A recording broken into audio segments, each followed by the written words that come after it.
चलिए वेलकम है सभी का। ठीक, पुष्पी पौधों में लैंगिक जनन देखेंगे, कक्षा 12वीं जीव विज्ञान से जी बोर्ड। ठीक है, इसके बारे में हम लोग देखेंगे। तो ये सब हम पहले ही कर चुके हैं, लेकिन ये एक ओवरव्यू है। ये एक ओवरव्यू है, इसी के बारे में हमको देखना है। ठीक, चलिए आगे बढ़ते हैं। एक पौधे की यात्रा कैसे शुरुआत हो सकती है? बीज के द्वारा ही शुरुआत हो सकती है जी। ठीक है, बीज के द्वारा ही शुरुआत हो सकती है। आगे देखते हैं, एक पौधा बीज बीज के द्वारा ही पौधे का विकास होता है। ठीक, तो जैसे बीज ने जर्मिनेट किया, एक कहानी की टाइप इसको देखते हैं। ठीक है, पृथ्वी पर भगवान ने एक पौधा भेजा। पौधा डरा सहमा था, कोई आसपास नहीं था, एकदम अकेला था। फिर उसने भगवान से कहा, भगवान मैं अकेला इस धरती पर क्या करूं? ठीक है, तो भगवान ने क्या कहा? भगवान ने कहा कि तुम्हारे चार मित्र हैं, हवा, सूर्य, मिट्टी और पानी। इन सब का उपयोग करो, वृद्धि करो, प्रजनन करो, रिप्रोडक्शन करो, सारा चीज करो। ठीक है, अब इन्होंने क्या किया, पत्तियों में उन्होंने क्लोरोफिल का निर्माण कर लिया, भोज्य पदार्थों का अवशोषण जड़ों के द्वारा करने लगा। ठीक है, खनिज लवणों का अवशोषण जड़ों के द्वारा करने लगा और वृद्धि करने लगा। ठीक है, अब वृद्धि कर लिया, अब वो क्या करेगा? ठीक है, स्वयं का विकास करेगा, फोटोसिंथेसिस करेगा। ठीक है, क्लोरोफिल उसमें सहायता करेगा। ठीक है, अब भगवान उसको रिप्रोडक्शन करने की शक्ति देंगे, किसके द्वारा होगा? फूलों के द्वारा होगा। क्यों करेगा प्रजनन? अपनी प्रजाति का निर्माण करने के लिए, अपनी जनसंख्या में वृद्धि करने के लिए वह करेगा। ठीक है, तो फूल जब बना तो फूल में हमको दो तरीके का चीज देखने को मिला, एक नर अंग देखने को मिला, एक मादा अंग देखने को मिले। मादा अंग कौन सा वाला भाग होता है? ये वाला भाग होता है मादा अंग, और ये वाला जो भाग होता है वो मेल का ऑर्गन होता है, नर का अंग होता है। ठीक है, एक पुंकेसर, पुंकेसर के अंदर परागकण पाए जाते हैं, और इसका काम क्या होता है? नर युग्मक का निर्माण करना इसका काम होता है। वर्तिका होता है, बीजांड होता है। ठीक, मादा युग्मक का निर्माण निर्माण यहाँ पे करना रहता है। ठीक, अब परागकण यहाँ पे बन चुके हैं, तो परागकण को फीमेल के पास लेके जाना पड़ेगा। ठीक है, तो यही प्रक्रिया क्या कहलाती है? पॉलिनेशन कहलाती है, जिसमें बहुत सारे मीडियम जैसे हवा हो गया, ठीक है, हवा हो गया, इंसेक्ट हो गए, ये सारी चीजें उसमें सहायता करती है। ठीक, परागन हो जाएगा, परागन के बाद निषेचन हो जाएगा। परागन के बाद क्या हो जाएगा? निषेचन हो जाएगा। निषेचन में क्या हो जाएगा? परागकण उड़ते हुए वर्तिका के पास आएंगे, वर्तिका से होते हुए कहाँ तक पहुंच जाएंगे? अंडक तक पहुंच जाएंगे, और निषेचन की प्रक्रिया क्या हो जाएगी? संपन्न हो जाएगी। निषेचन की प्रक्रिया होने के बाद फल का निर्माण हो जाएगा। फल के अंदर बीज रहेंगे। फल पेड़ फलों को खाने के लिए देगा जीव जंतुओं को, जीव जंतु फलों को खाएंगे, अच्छी अच्छी चीजों को खाएंगे, और बीज को क्या कर देंगे? इधर उधर फैला देंगे। फैलाने के बाद वह बीज क्या हो जाएगा? जर्मिनेट हो जाएगा, और नया पौधा यहाँ पे बन जाएगा। ठीक, अब मेन आते हैं, ये क्या था? ओवरव्यू था। अब हम मेन स्ट्रक्चर पे आते हैं जी। हमारा मेन स्ट्रक्चर प्लांट का जो फ्लावर होता है वो कैसा रहता है? तो ये देखिए, पिस्टिल है, पिस्टिल में फीमेल वाले ऑर्गन आते हैं, एक, दो और ये तीन। स्टिग्मा, स्टाइल और ओवरी। स्टिग्मा परागकण को ग्रहण करता है, चिपचिपा द्रव्य स्रावित करता है। स्टाइल पराग नलिका का पथ तैयार करता है, और ओवरी के अंदर रहता है ओव्यूल। ठीक है, ओवरी के अंदर क्या रहता है? ओव्यूल, जिसके माध्यम से परागकण और ओव्यूल दोनों में क्रॉस होता है, और फर्टिलाइजेशन की प्रक्रिया संपन्न हो जाती है। ये हमारा एंथर है जी, और एंथर जिससे जुड़ा हुआ रहता है वो फिलामेंट कहलाता है। ये पेटल है जो कलरफुल रहता है, और ये एक सेपल है जो क्या रहता है? ग्रीन कलर का रहता है। सेपल का काम क्या होता है? सुरक्षा प्रदान करना। पेटल जो होता है वो कीड़े मकोड़ों को आकर्षित करता है, ताकि पॉलिनेशन जल्दी से जल्दी हो सके। ठीक, ठीक है, ये हम फिर से देख चुके हैं, वही है सेपल मतलब बाह्य दल पुंज। ये पंखुड़ियाँ, ये फीमेल वाला पार्ट, ये मेल वाला पार्ट, ये लीव्स हैं, ये स्टेम है। ये सारा चीज तो आपको बचपन से पता है। फीमेल वाले पार्ट में देख लेते हैं, ये वर्तिकाग्र होता है। वर्तिकाग्र चिपचिपा द्रव्य स्रावित करता है, वह परागकणों को ग्रहण करता है। ये परागनलिका का पथ होता है वर्तिका। ठीक है, और अंडाशय क्या करता है? अंडाशय का मुख्य कार्य अंडक को सुरक्षित रखना रहता है, और इसी के अंदर क्या होता है? फर्टिलाइजेशन की प्रक्रिया संपन्न होती है। ठीक, अंडाशय का स्ट्रक्चर देखिए, अंडाशय के अंदर इस तरीके का स्ट्रक्चर हमको देखने को मिलता है। ये वाला हिस्सा भ्रूण कोश कहलाता है जी। ये वाला हिस्सा क्या कहलाता है? भ्रूण कोश कहलाता है। उसके बाहर वाला भाग न्यूसेलस या बीजांडक कहलाता है। ठीक है, और जहाँ से पराग नलिका प्रवेश करती है, जहाँ पे छिद्र रहता है, वह क्या कहलाता है? बीजांड द्वार कहलाता है। ठीक, ये आगे चल के हम और इसको अच्छे से देखेंगे जब। ठीक है, तो देख लीजिए वर्तिका। वर्तिका की संरचना और संरचना वर्तिकाग्र। ठीक है, कहाँ पाया जाता है? शीर्ष में पाया जाता है। कार्य क्या है? पराग कणों को ग्रहण करना इसका मुख्य कार्य है। ठीक, और अंडाशय क्या कार्य है? आश्रय देना होता है। बीजांड आवरण का क्या काम है? बीजांड दीवार को जोड़ना होता है। अध्यवरण क्या है? सुरक्षा प्रदान करेगा। बीजाणु द्वार क्या करेगा? पराग नलिका के लिए प्रवेश प्रदान करेगा। भ्रूण कोश क्या करेगा जी? मादा युग्म को उद्भिद प्रजनन का केंद्र होता है। ठीक, अब आ जाते हैं सेक्सुअल रिप्रोडक्शन। ठीक है, अब ये सारा कुछ हो गया है। अब हम क्या करेंगे जी? माइक्रोस्पोरोजेनेसिस, परागकण का निर्माण करेंगे। ठीक है, परागकण का निर्माण करते हैं। परागकण का निर्माण करने के लिए हमको ये पोलन सैक हमको देखना पड़ेगा। ठीक है जी, पोलन सैक हमको देखना पड़ेगा। तो पोलन सैक या पराग कोश का जो कक्ष होता है, उसकी सबसे बाहरी त्वचा क्या कहलाती है? बाह्य त्वचा कहलाती है, एपिडर्मिस कहलाती है। ये जो ग्रीन कलर का हमको दिख रहा है, ये बाह्य त्वचा होती है, ये सुरक्षात्मक परत होती है। प्रस्फुटन मतलब फूटने का काम आता है। ठीक है। उसके बाद क्या आ जाता है मिडिल लेयर, उसके बाद का जो लेयर होगा, ठीक है, उसके बाद का जो लेयर होगा वह मिडिल लेयर कहलाता है। ठीक है जी, उसके बाद का जो लेयर होता है वो मिडिल लेयर कहलाता है। मिडिल लेयर के बाद क्या पाया जाता है, टैपिटम पाया जाता है। यह टैपिटम क्या करता है, पोषण और प्रजनन का केंद्र होता है, मतलब यह विकसित होते हुए परागकण को पोषण प्रदान करता है। ठीक, ये उसका संयोजी लेयर हो गया। ठीक है भाई, आगे आ जाते हैं, देखिए फिर से देख सकते हैं एंडोथेसियम। एपिडर्मिस सबसे बाहरी त्वचा होती है, सुरक्षा का कार्य करती है। इंटरस्टिशियम या एंडोथेसियम क्या है, परागकण के फटने में मदद करता है। जब परागकण सूख जाता है तो जल का अवशोषण कर लिया जाता है और एंडोथेसियम फट जाता है ताकि परागकण मुक्त हो सके। ठीक है, इसके बाद मिडिल लेयर आता है। देखिए 2 से 3 लेयर का मिडिल लेयर हमको देखने को मिल रहा है। ठीक है, अस्थायी संरचना होती है जो विकास के दौरान क्या हो जाती है, खत्म हो जाती है और इसका सारा पोषण किसको मिल जाता है, माइक्रोस्पोर्स को मिल जाते हैं। इसके बाद क्या जाता है, ये देखो पीला पीला कलर का दिख रहा है, ये क्या कहलाता है, टैपिटम कहलाता है। टैपिटम सबसे आंतरिक परत होती है जो परागकणों को ऊर्जा और भोजन प्रदान करती है।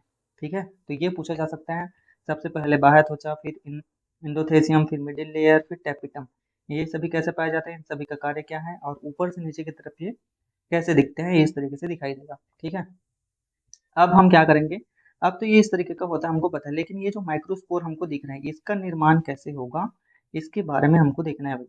ठीक, तो देखिए यहाँ पे इस वाले फोटो में देख सकते हैं, यहाँ पास की जो कोशिकाएं होती है, ठीक है, यहाँ पास की कोशिकाएं होती है, इसको क्या बोला जाता है, आर्किस्पोरियल सेल कहा जाता है। इसी आर्किस्पोरियल सेल की मदद से माइक्रोस्पोर का निर्माण होगा। ठीक है जी, माइक्रोस्पोर का निर्माण होता है यहाँ पे। ठीक है भाई, तो देखिए यहाँ पे देखिए ये पराग कोश है, पराग कोश का ये पराग कोश का एक अनुप्रस्थ काट है जो 2n होता है, मतलब डिप्लॉइड प्रकार का होता है और डिप्लॉइड में अर्धसूत्री विभाजन के द्वारा परागकण का निर्माण होता है। ठीक है जी, तो डिप्लॉइड से हैप्लॉइड 2n से n की तरफ यहाँ पे जाता है, यही क्या कहलाता है, हमारा लघु बीजाणु जनन कहलाता है। ठीक है भाई, तो यहाँ पे देखिए आर्किस्पोरियल सेल कौन सा सेल, यही वाला जो सेल हमने देखा था कि भ्रूण का एक कोशिका, पराग कोश की एक कोशिका को आर्किस्पोरियल सेल कहा जाता है। इसमें 2 प्रकार से विभाजन होता है, एक पेराइटल सेल बाहर की तरफ बनाता है और एक primary sporogenous cell. Primary sporogenous cell अंदर की तरफ कोशिका बनाती है और यही आगे चल के माइक्रोस्पोर मदर सेल एमएमसी यह बनाता है। ठीक है जी, एमएमसी यह बनाता है। ठीक, जो कैसा होता है, डिप्लॉइड प्रकार का होता है। ठीक, तो ये क्या कहलाती है, ये क्या कहलाती है, माइक्रोस्पोर मदर सेल।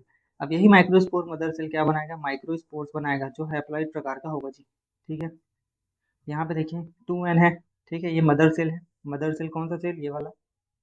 ठीक, कौन सा cell, MMC, microspore mother cell है ये। ठीक है जी, माइक्रोस्पोर मदर सेल, अर्धसूत्री विभाजन हुआ, अर्धसूत्री विभाजन से इसमें 4 प्रकार के हैप्लॉइड सेल यहाँ पे बन चुके हैं। यही क्या कहलाते हैं, परागकण कहलाते हैं। ठीक है जी, यही क्या कहलाते हैं, परागकण यहाँ पे कहलाते हैं। ठीक, आगे देखिए ये परागकण है, परागकण विभाजन हुआ, परागकण विभाजन हुआ, एक कोशिका से 2 कोशिका बना, 2 से 4 बना। ठीक है, और 4 में से एक कोशिका ही, 4 में से चारों कोशिकाएं क्या बन जाती है, परागकण बन जाती है। परागकण के स्ट्रक्चर देखिए, बाह्यचोल, ये एक एक्साइन कहलाता है जो बाह्यचोल कहलाता है और ये इंटाइन कहलाता है, अंतःचोल कहलाता है। ठीक है, यह कोमल होता है, कोमल होता है। याद रखेंगे बाह्यचोल जो होता है वो क्या बनाता है, बाह्यचोल जो होता है स्पोरोपोलेनिन स्रावित करता है। ठीक है जी, स्पोरोपोलेनिन से यह बना होता है। ठीक, स्पोरोपोलेनिन सबसे कठोर पदार्थ होता है जी। स्पोरोपोलेनिन क्या होता है, सबसे कठोर पदार्थ होता है जिसका कभी भी विनाश नहीं किया जा सकता। ये स्पोरोपोलेनिन या एक्साइन क्या हो जाता है, एक जगह पे खाली रहती है जिसको जनन छिद्र या जर्मपोर कहा जाता है। इन्हीं से ये जो वेजिटेटिव सेल हमको दिख रहा है यही पराग नलिका बनाएगा और आगे चल के नर युग्मकों को वापस भेज देगा। ठीक, क्यों जरूरी है, आनुवांशिक विविधता के लिए, प्लांट के प्रजनन के लिए और संरक्षण के लिए यह जरूरी होता है। ठीक, फिर से यहाँ पे देख सकते हैं ये स्पोरोजिनस सेल है। ठीक है, स्पोरोजिनस सेल या माइक्रोस्पोर मदर सेल। ठीक है, माइक्रोस्पोर मदर सेल है जिसकी प्रकृति कैसी है, 2n है। 2n में अर्धसूत्री विभाजन होगा तो n हो जाएगा, n में से एक कोशिका या सभी कोशिकाएं पर क्या बना लेगी, परागकण का निर्माण कर लेती है। ठीक है, तो यही लघु बीजाणु जनन या माइक्रोस्पोरोजेनेसिस कहलाता है। ठीक है जी, यहाँ पे देखिए अब परागकण बनने के बाद परागकण जो होंगे वो परागकोश से बाहर निकल जाएंगे, इस तरीके से सभी परागकण बाहर निकल जाएंगे और इसको किसी भी मीडियम के द्वारा, मक्खी, मधुमक्खी, इंसेक्ट, बर्ड्स, हवा, इन सभी के द्वारा क्या कर दिया जाएगा, भेज दिया जाएगा, जिससे परागकण का फॉर्मेशन हो जाएगा। एक और स्लाइड में हम इसको देख सकते हैं कि यह कैसे दिखता है। ठीक है, ये परागकोश का चित्र है, इसको बाइपोल्ड कहा जाता है। ठीक है, ये पहला पोल है और ये दूसरा पोल है। ठीक है, इन दोनों को जोड़ने वाला योजक या कनेक्टिव कहलाता है। ठीक है जी, और ये चारों क्या कहलाते हैं जी, ये चारों क्या कहलाते हैं? टेट्रास्पोरेंजिएट, मतलब 4 स्पोरेंजिया यहाँ पे पाया जाता है, मतलब इन सभी में परागकोश का या परागकण का यहाँ पे निर्माण हो सकता है। ठीक है जी, परागकण का या निर्माण परागकण का यहाँ पे निर्माण हो सकता है। ये फिर देखिए, बाह्य त्वचा, इंडोडर्मिस, मिडिल लेयर, टैपिटम विकसित होते हुए परागकण को पोषण प्रदान करता है। याद रखेंगे, इसका क्वेश्चन सबसे ज्यादा पूछा जाता है भाई। ठीक है, यहाँ पे देखिए वही है आर्किस्पोरियल सेल। ठीक, आर्किस्पोरियल सेल मतलब यहाँ पास की कुछ कोशिकाएं जो होंगी इन्हीं को आर्किस्पोरियल सेल कहा जाएगा। ठीक, तो ये आर्किस्पोरियल सेल है, आर्किस्पोरियल सेल है। ठीक है, हाइपोडर्मल के ठीक नीचे पाई जाती है। कोशिका द्रव्य होता है, डाई डिप्लाइड होता है। ठीक है, इस तरीके से। अब देखिए, अब फिर से वही विभाजन, outer parietal cell, sporogenous cell. Sporogenous cell क्या बनाएगा? एमएमसी बनाता है, ये हमको पता है। ठीक, आगे देखिए यहाँ पे ये एमएमसी है। ठीक है, मतलब ये स्पोरोजिनस सेल है, प्राइमरी स्पोरोजिनस सेल। ठीक, तो ये आर्किस्पोरियल सेल था, एक पेराइटल सेल बनाया था और एक प्राइमरी स्पोरोजिनस सेल बनाया था। प्राइमरी स्पोरोजिनस सेल समसूत्री विभाजन के द्वारा क्या बना लेता है? माइक्रोस्पोर मदर सेल बना लेता है। चूंकि प्राइमरी स्पोरोजिनस सेल 2n होता है तो लघु बीजाणुमात्री कोशिका भी 2n होगी, क्योंकि यहाँ पे समसूत्री विभाजन हो रहा है जी। ठीक है जी, समसूत्री विभाजन हो रहा है। यहाँ पे देखिए चेतावनी लिखा हुआ है कि समसूत्री विभाजन केवल समसूत्री विभाजन यहाँ पे हुआ है। ठीक, तो ये देखिए माइक्रोस्पोर मदर सेल है। अब होगा अर्धसूत्री विभाजन, क्योंकि ये जो डिप्लॉइड अवस्था है उसको हैप्लॉइड अवस्था में लाना है। तो अर्धसूत्री विभाजन के द्वारा यहाँ पे क्या हो जाएगा? 4 प्रकार की कोशिकाएं बन जाएंगी और यही 4 प्रकार की कोशिकाएं ही माइक्रोस्पोर कहलाती है। तो ये मियोसिस 1 होगा, मियोसिस 2 होगा, मतलब एक कोशिका से 2 कोशिका, फिर मियोसिस 2 होगा तो 2 से कितना बन जाएगा? 4 कोशिकाएं यहाँ पे बन जाएंगी। ठीक है, तो ये क्या कहलाता है? अर्धसूत्री विभाजन कहलाता है या माइक्रोस्पोरोजेनेसिस कहलाता है। ठीक है, अब यहाँ पे देखिए ये जो 4 स्पोर्स बने थे, 4 माइक्रोस्पोर बने थे, वो कैलोज आवरण के द्वारा घिरा हुआ रहता है जी, इस तरीके से। ठीक है, कैलोज आवरण धीरे धीरे नष्ट हो रहा है देखिए, और इन सभी को क्या कर दिया जाएगा? अलग कर दिया जाएगा। ठीक है, यही माइक्रोस्पोर कहलाता है। अब हम इस एक ठने माइक्रोस्पोर को देखेंगे कि यह कैसा दिखता है। इसमें एक न्यूक्लियस हमको दिख रहा है, ठीक है ना? देखिए आगे, अब इस न्यूक्लियस में फिर से डिवीजन होगा, फिर से डिवीजन होगा, और यह असमान समसूत्री विभाजन होता है जी। ठीक है, तो विभाजन से क्या बनेगा? 2 प्रकार की कोशिका बनेगा, एक बड़ी कोशिका और एक छोटी कोशिका। यहाँ पे तो छोटी कोशिका इधर है, बड़ी कोशिका इधर है। बड़ी कोशिका को वेजिटेटिव सेल कहा जाता है जी, और इसको क्या कहा जाता है? न्यूक्लियस कहा जाता है। ठीक है, अधिकांश पराग कोश में जब पराग कोश से जब फट जाता है तो परागकण इसी अवस्था में बाहर निकलते हैं, इसी अवस्था में बाहर निकलते हैं, जिसमें एक वेजिटेटिव सेल होता है और एक न्यूक्लियस होता है। यही वेजिटेटिव सेल ही क्या करता है? आगे जाके पराग नलिका का निर्माण करता है। ठीक है जी, आगे देखिए वेजिटेटिव सेल के बारे में और दिया गया है, और इस जर्मिनेटिव सेल है या जेनरेटिव सेल है। ठीक है, वेजिटेटिव सेल का आकार बहुत बड़ा होता है जी, आकार बड़ा तो खाद्य पदार्थ भी बहुत बड़े होंगे, और इसका काम क्या है? भविष्य में पराग नलिका का निर्माण कर देगा। ठीक, ये क्या होता है? तरफू शेप का होता है। गाय कोशिका द्रव्य में तैरती रहती है, 2 नर युग्मक बनाता है। याद रखेंगे, इससे भविष्य में 2 नर युग्मक बनने वाला है, इसको हम N1 और N2 ठीक है नाम देने वाले हैं। ठीक, यहाँ पे देखिए अब परागकण पूरी तरीके से बन चुका है। 2 आवरण है, बाह्यचोल, अंतःचोल। बाह्यचोल स्पोरोपोलिन से बना होता है, हम जानते हैं। अंतःचोल नॉर्मली होता है। ठीक, ठीक है, बाह्यचोल बहुत ज्यादा कठोर होता है, स्पोरोपोलिन से बना होता है। अंतः स्तर क्या होता है? नॉर्मल होता है, सेल्यूलोज और पेक्टिन से मिलकर बना होता है। ठीक, यहाँ पे देखिए स्पोरोपोलिन ना आग उसका कुछ कर सकती है, ना प्रबल अम्ल क्षार कुछ कर सकती है, कोई भी एंजाइम इसे विघटित नहीं कर सकता। ठीक है, तो ये सबसे ज्यादा इंपॉर्टेंट है, 2 नंबर के क्वेश्चन में पूछा जा सकता है भाई। ठीक है, अब जहाँ एक्साइन और इंटाइन दोनों थोड़ा सा कम होते हैं वहां पे पाया जाता है हमारा जर्मपोर। ठीक है, ये जर्मपोर कहलाता है। इन्हीं के द्वारा पराग नलिका जो होती है वो बाहर निकलती है इस तरीके से। ठीक, यहाँ पे देखिए फिर से देख लेते हैं, थोड़ा ब्लू प्रिंट देख लीजिए। आर्गिस्पोरियल से जो 2n था, समसूत्री विभाजन के द्वारा ये एमएमसी बन गया है जी। एमएमसी माइक्रोस्पोर मदर सेल बन चुका है। अब इसमें अर्धसूत्री विभाजन होगा तो 4 कोशिकाएं बन जाएंगी, 2 बार अर्धसूत्री विभाजन होता है। ठीक है, अब इनमें से एक कोशिका का चित्र यहाँ पे दिए गए, यही क्या कहलाता है? परागकण कहलाता है। ठीक है जी, यही परागकण कहलाता है। तो एक एमएमसी से 4 परागकण बनते हैं, मतलब ये एक एमएमसी है, इससे 4 परागकण बनते हैं। ठीक है जी, तो टोटल 10 एमएमसी से कितने परागकण बनेंगे? 40 परागकण बनेंगे। ठीक है, और देख लीजिए क्वेश्चन क्या हुआ, स्पोरोपोलिन सबसे प्रतिरोधी जैविक पदार्थ है। याद रखेंगे जैविक पदार्थ ना, जैविक पदार्थ, वैसे तो नॉर्मल और बहुत सारे पदार्थ हैं। ठीक, जनन छिद्र बाह्यचोल पर अनुपस्थित होता है, ये क्वेश्चन पूछा जा सकता है। कहाँ अनुपस्थित होता है? तो जर्मपोर पर अनुपस्थित होता है। टैपिटम पोषण प्रदान करता है जी, अर्धसूत्री विभाजन केवल एमएमसी में होता है। ठीक, ये देखिए ये आपके नवबोध का पुस्तक का है। ठीक है, ये पराग कोश है, इसी का चित्र हमने देखा था। यहाँ पे देखिए माइक्रोस्पोर्स यहाँ पे भरे हुए हैं, इसको हमने काट के ऐसा देखा है तो ये इस तरीके का दिखता है। बाइपोल्ड ये पहला पोल है और ये दूसरा पोल है, और इसमें एक लोब, दूसरा लोब, तीसरा लोब और ये चौथा लोब, इस तरीके से यहाँ पे होता है। ठीक, यहाँ पे देखिए ये हमारा माइक्रोस्पोर परागकोश का चित्र है, ये हम देख सकते हैं। ये देखिए एपिडर्मिस है, एंडोथेसियम है, मिडिल लेयर है, टैपिटम है। टैपिटम पोषण प्रदान करते हैं, माइक्रोस्पोर मदर सेल है, विभाजन के फलस्वरूप बनेगा। ठीक है, एपिडर्मिस, एंडोथेसियम, मिडिल लेयर और ये टैपिटम। ठीक है, और ये माइक्रोस्पोर मदर सेल। ठीक, तो यही क्या कहलाती है, ये प्रकार की प्रक्रिया यहाँ पे संपन्न होती है। अब ये देखिए एक प्रकार का लघु बीजाणु जनन का चित्र यहाँ पे दिया गया है। ये माइक्रोस्पोर मदर सेल है। माइक्रोस्पोर मदर सेल में विभाजन होगा तो यहाँ पे 2 कोशिका होना चाहिए था, एक ही बना दिया है। ठीक है, तो समसूत्री विभाजन हुआ?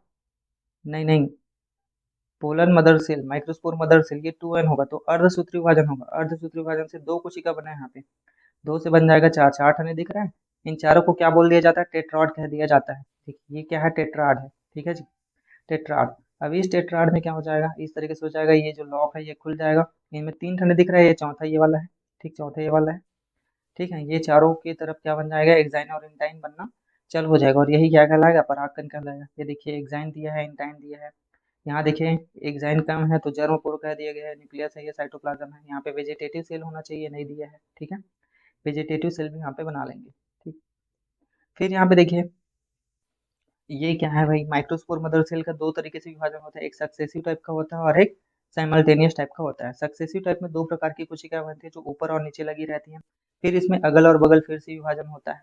ठीक है, और इस तरीके से 4 प्रकार की कोशिकाएं बन जाती हैं। साइमल्टेनियस में क्या हो जाता है, पहले केंद्रकों का विभाजन होता है, पहले केंद्रकों का विभाजन होगा, इसमें 2 केंद्रक बन चुके हैं, इसमें 3 केंद्रक है, एक केंद्रक पीछे है, इस तरीके से। ठीक है, केंद्रक का विभाजन होने के बाद इनके चारों तरफ कोशिका का आवरण बनना चालू हो जाता है, ये साइमल्टेनियस टाइप का होता है। ठीक है, तो सक्सेसिव टाइप हम सभी प्रकार के मोनोकॉट में होता है जी, एक बीजपत्री में होता है। और साइमल्टेनियस टाइप का किस में दिखता है, नहीं दिया है क्या इस पे, नहीं दिया है। यहाँ देखिए पराग कोष फट चुका है, पराग कोष फट चुका है। ठीक है, तो पोलन ग्रेन्स या माइक्रोस्पोर यहाँ से बाहर निकल जाएंगे। ठीक, यहाँ पे देखिए नर युग्मकोद्भिद का विकास या मेल गैमेटोफाइट कैसे विकास करेगा। ठीक है, यहाँ पे देखिए साइटोप्लाज्म है जी, साइटोप्लाज्म है, ये इसका न्यूक्लियस है, यहाँ पे वेजिटेटिव सेल दिया जाना चाहिए। ठीक है, एक्साइन दिख रहा है हमको, इंटाइन यहाँ पे दिख रहा है। ठीक, एक्साइन दिख रहा है, इंटाइन दिख रहा है, ये जर्म पोर है भाई। ठीक, ये जनरेटिव न्यूक्लियस दिया गया है, जनरेटिव न्यूक्लियस यहाँ पे दिया गया है, ये ट्यूब न्यूक्लियस है। ठीक, ये ट्यूब न्यूक्लियस है। ठीक, ट्यूब न्यूक्लियस को ट्यूब सेल बोल सकते हैं या वेजिटेटिव सेल बोल सकते हैं जी। ठीक है, ये ट्यूब न्यूक्लियस यहाँ पे दिया गया है। ठीक, ये जनरेटिव सेल है, देखिए जनरेटिव सेल धीरे धीरे विभाजित हो रहा है। ये जनरेटिव सेल है, यहाँ पे देखिए 2 प्रकार की कोशिकाएं यहाँ पे बन चुकी है। ठीक, 2 प्रकार के केंद्रक यहाँ पे बन चुका है, दोनों केंद्रक धीरे धीरे क्या हो जाएगा, विभाजित हो जाएगा। ठीक, और वेजिटेटिव सेल जो था या ट्यूब न्यूक्लियस जो था वो धीरे धीरे पोलन ट्यूब में चेंज होते जा रहा है, और दोनों केंद्रकों को या दोनों न्यूक्लियस को क्या कर दिया जा रहा है, नीचे की ओर भेज दिया जा रहा है। ठीक है, ठीक, तो ये क्या है हमारा मेल गैमेटोफाइट का विकास। ठीक है जी, मेल गैमेटोफाइट का विकास यहाँ पे संपन्न होता है। चालू करते हैं। ठीक है, हम चालू करते हैं कक्षा 12वीं जीव विज्ञान।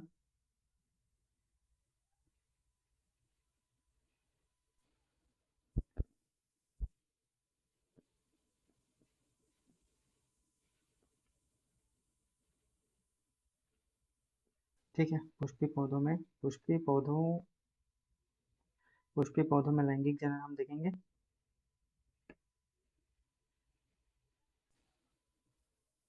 पुष्पी पौधों में लैंगिक जनन का भाग 2 हम देख रहे हैं।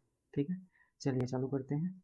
ठीक, अब हम देखेंगे किसका स्ट्रक्चर, ओव्यूल के स्ट्रक्चर। ओव्यूल के स्ट्रक्चर में हमको क्या देखने को मिलता है जी, फ्यूनिकल देखने को मिलता है। ठीक है जी, क्या देखने को मिलता है, फ्यूनिकल हमको देखने को मिलता है। ये हमारा क्या है, फ्यूनिकल, जिसके द्वारा ओव्यूल जो है वो अटैच रहता है, ये फ्यूनिकल कहलाता है जी। ठीक है, फ्यूनिकल जहाँ खत्म होता है, ये थोड़ा गलत दे दिया है, ये चलेजा होना चाहिए ना, ये चलेजा होना चाहिए। ठीक है जी, ये चलेजा है, और ये क्या है, माइक्रोपाइलर है। नीचे वाला हिस्सा क्या कहलाता है, माइक्रोपाइल कहलाता है। ठीक, ये वाला हिस्सा क्या कहलाता है जी, एम्ब्रियो सेक, मतलब भ्रूण कोश, जिसके अंदर भ्रूण बनेगा, यही भ्रूण कोश कहलाता है। भ्रूण कोश का आवरण, भ्रूण कोश का आवरण क्या कहलाता है, इंटेग्यूमेंट कहलाता है जी। ठीक है, और आवरण और भ्रूण कोश का के बीच का जगह क्या कहलाता है, न्यूसेलस, बीजांड काय कहलाता है। ठीक है, तो ये क्या हो गया हमारा बीजांड का स्ट्रक्चर या ओव्यूल का स्ट्रक्चर। ठीक है, यहाँ पे देखिए ओव्यूल को, एक ओव्यूल को यहाँ पे काट के देखा गया है तो ये इस तरीके से दिखता है। ठीक,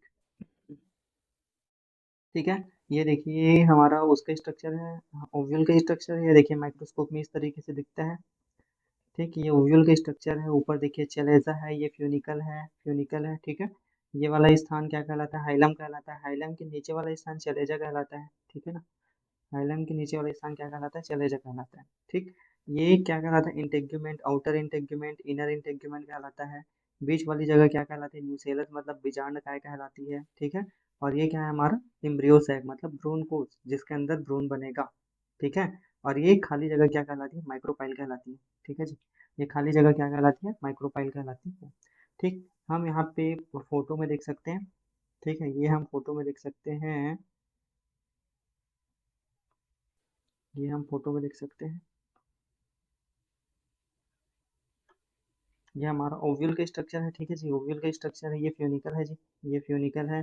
फ्यूनिकल जहाँ खत्म होता है वो स्थान हाइलम कहलाता है। हाइलम के नीचे वाला स्थान जहाँ से एम्ब्रियो साइक बनना चालू होता है चलेजा कहलाता है। ठीक है, चलेजा कहलाता है। बीच वाला खाली जगह क्या कहलाता है? न्यूसेलस कहलाता है। ठीक है, और ये आउटर इंटेग्यूमेंट, इनर इंटेग्यूमेंट कहलाता है जी। ठीक, और ये वाला हिस्सा, बीच वाला हिस्सा हम थोड़ी देर बाद देखेंगे। ठीक है, देखिए अब देखेंगे हम बीजांड की संरचना, वही तो देख रहे हैं अभी तक। ठीक, पोलन ग्रैंस है। ठीक है जी, पोलन ग्रैंस हो गया, स्टिग्मा स्टाइल ओवरी, ये सारा चीज़ है। ये वाला स्ट्रक्चर हम यहाँ पे देख रहे थे। ठीक है, यहाँ पे देखिए अब हम देखते हैं कि बीजांड के प्रकार। बीजांड जो होता है वो किस किस तरीके का दिखता है। ठीक है, तो इसके लिए सबसे पहले हमको देखना पड़ेगा क्या क्या है इसमें मेजर किया जाता है। सबसे पहले देखिए यहाँ पे माइक्रोपाइल को, माइक्रोपाइल लिया जाता है, माइक्रोपाइल के द्वारा देखा जाता है। ठीक है, तो ये देखिए ये माइक्रोपाइल है हमारा। ठीक, ये चलेजा है और ये फेनिकल है। तीनों की स्थिति के आधार पर ही बीजांड को वर्गीकृत किया गया है।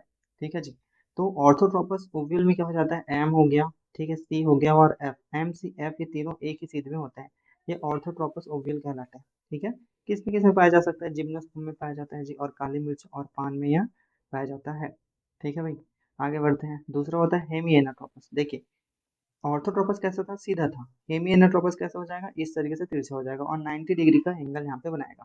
ठीक है, तो ये देखिए यहाँ पे 90 डिग्री का एंगल यहाँ पे बन रहा है। ये फ्यूनिकल है, ये चलेजा है और ये माइक्रोपाइल है। ठीक है, तीनों को एक साथ देखने पर 90 डिग्री का एंगल यहाँ पे हमको देखने को मिलता है। किस में देखने को मिलता है? लेमना और पॉपी में यह देखने को मिलता है। ठीक है जी, लेमना और पॉपी में यह देखने को मिलता है, ये बात भी आप लोग याद रखेंगे।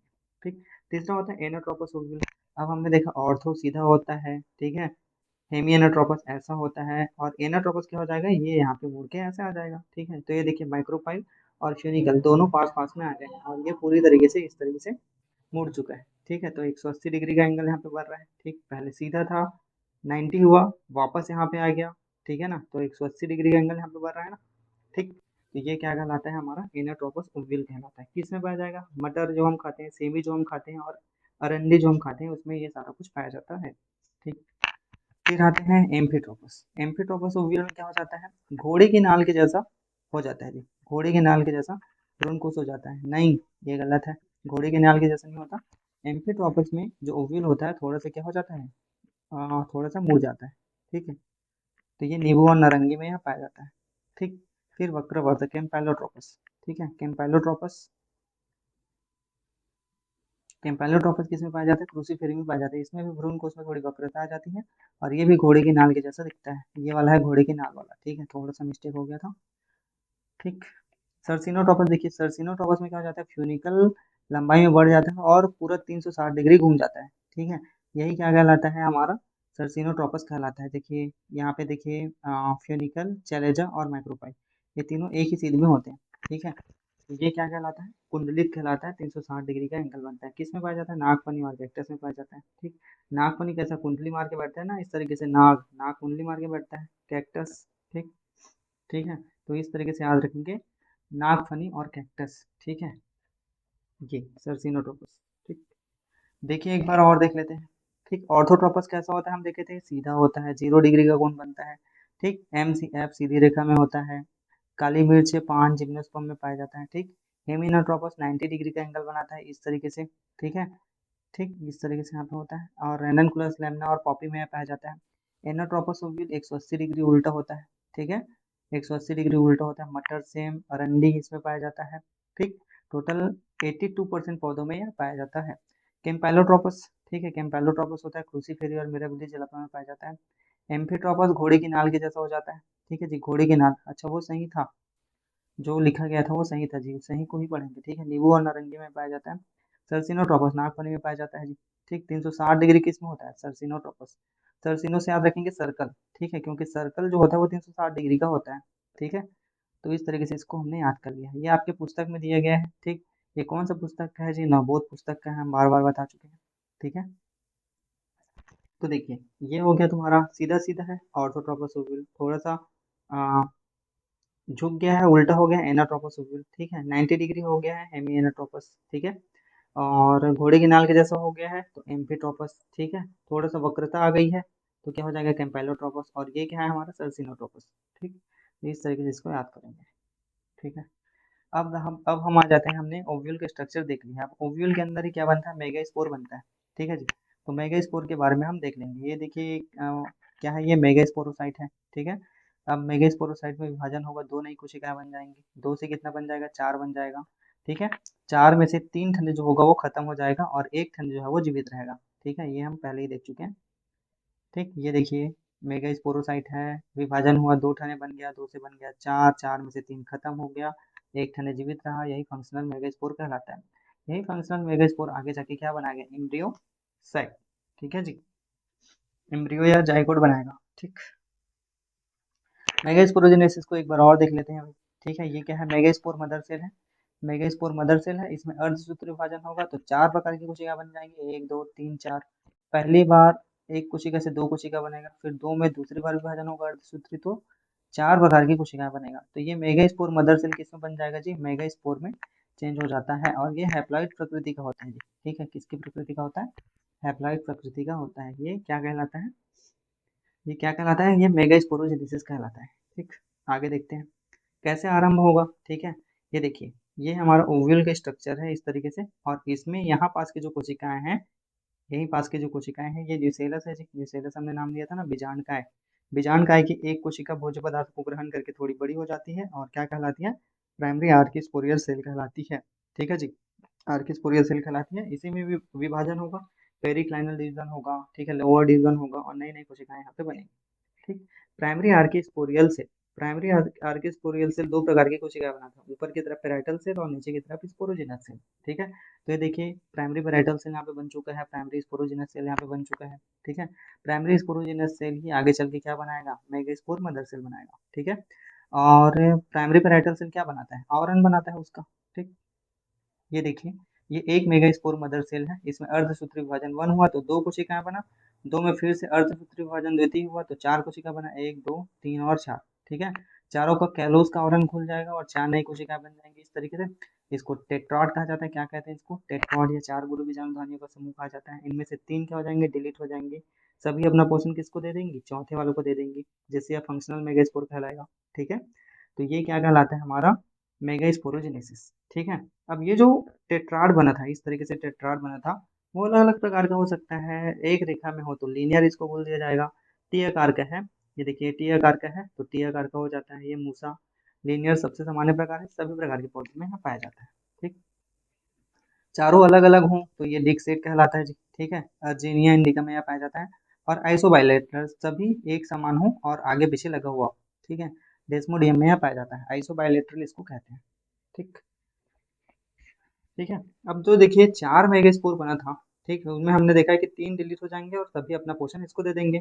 उसी तरीके से यहाँ पे चित्र में दिया गया है, ये डिलीट हो गया, ये भी डिलीट हो गया, ये भी डिलीट हो गया और सभी अपना पोर्शन किसको दे दिए? इसको दे दिए। अब इसको कहा गया फंक्शनल मेगास्पोर। क्यों बनाया गया? क्योंकि जो जाइगोट बनने वाला है, ठीक है, जो जाइगोट बनने वाला है वो बहुत ज़्यादा मैच्योर रहना चाहिए, जननक्षम रहना चाहिए। ठीक है जी, ताकि वह नए पौधों को उत्पन्न कर सके। ठीक, अब आगे देखते हैं भ्रूण कोश का विकास। ठीक है, ये जो हमारा फंक्शनल मेगास्पोर बना था, यही क्या बनाएगा? एम्ब्रियो सैक बनाएगा। ठीक है जी, यही क्या बनाता है? एम्ब्रियो सैक बनाता है। ठीक, तो देखिए एम्ब्रियो सैक अलग अलग प्रकार के हो सकते हैं। यदि स्पोर की संख्या एक है तो मोनोस्पोरिक हो जाएगा, स्पोर की संख्या दो है तो बाइस्पोरिक हो जाएगा, स्पोर की संख्या चार है, चारों सक्रिय है तो टेट्रास्पोरिक कहलाएगा। ठीक है, ये पॉलीगोनम टाइप का, ऑर्निथोरा टाइप का हो जाता है, एलियम टाइप का हो जाता है। ठीक है, हम एलियम टाइप का देखेंगे जिसमें 8 नाभिक बनते हैं, 1 2 3 4 5 6 7 8, ये आगे हम देखने वाले हैं। पॉलीगोनम भी 8 नाभिकीय होता है, ऑर्निथोरा भी 4 नाभिकीय होते हैं, ठीक है। तो पॉलीगोनम टाइप और एलियम टाइप का भ्रूण कोश हम देखेंगे, ठीक है। टेट्रास्पोरिक में चारों सक्रिय हो जाते हैं। ये बहुत सारे उदाहरण हैं, पेपेरोमिया, पिनिया, ड्रूसा, ये सारा चीज़ है, ठीक। आगे देखते हैं, ये आपके पुस्तक में दिया गया है, ठीक है जी।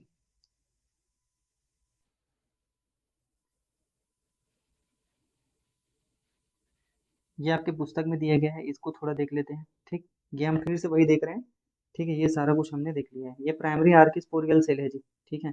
ये क्या है? प्राइमरी आर्किस्पोरियल सेल है। प्राइमरी आर्किस्पोरियल सेल है, देखो,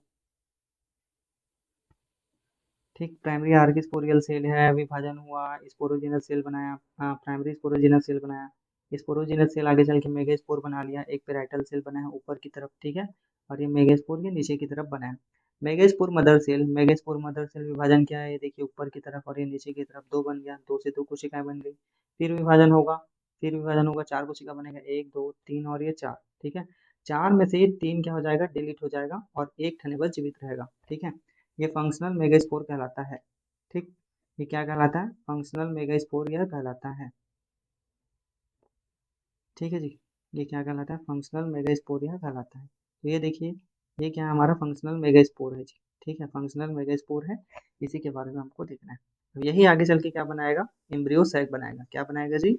एम्ब्रियो सैक यह बनाता है, ठीक। आगे चलते हैं। अब हम देखेंगे एम्ब्रियो सैक का डेवलपमेंट, कि एम्ब्रियो सैक का विकास कैसे होता है, ठीक। तो ये देखिए, एम्ब्रियो सैक में क्या हो गया? ये क्या है हमारा?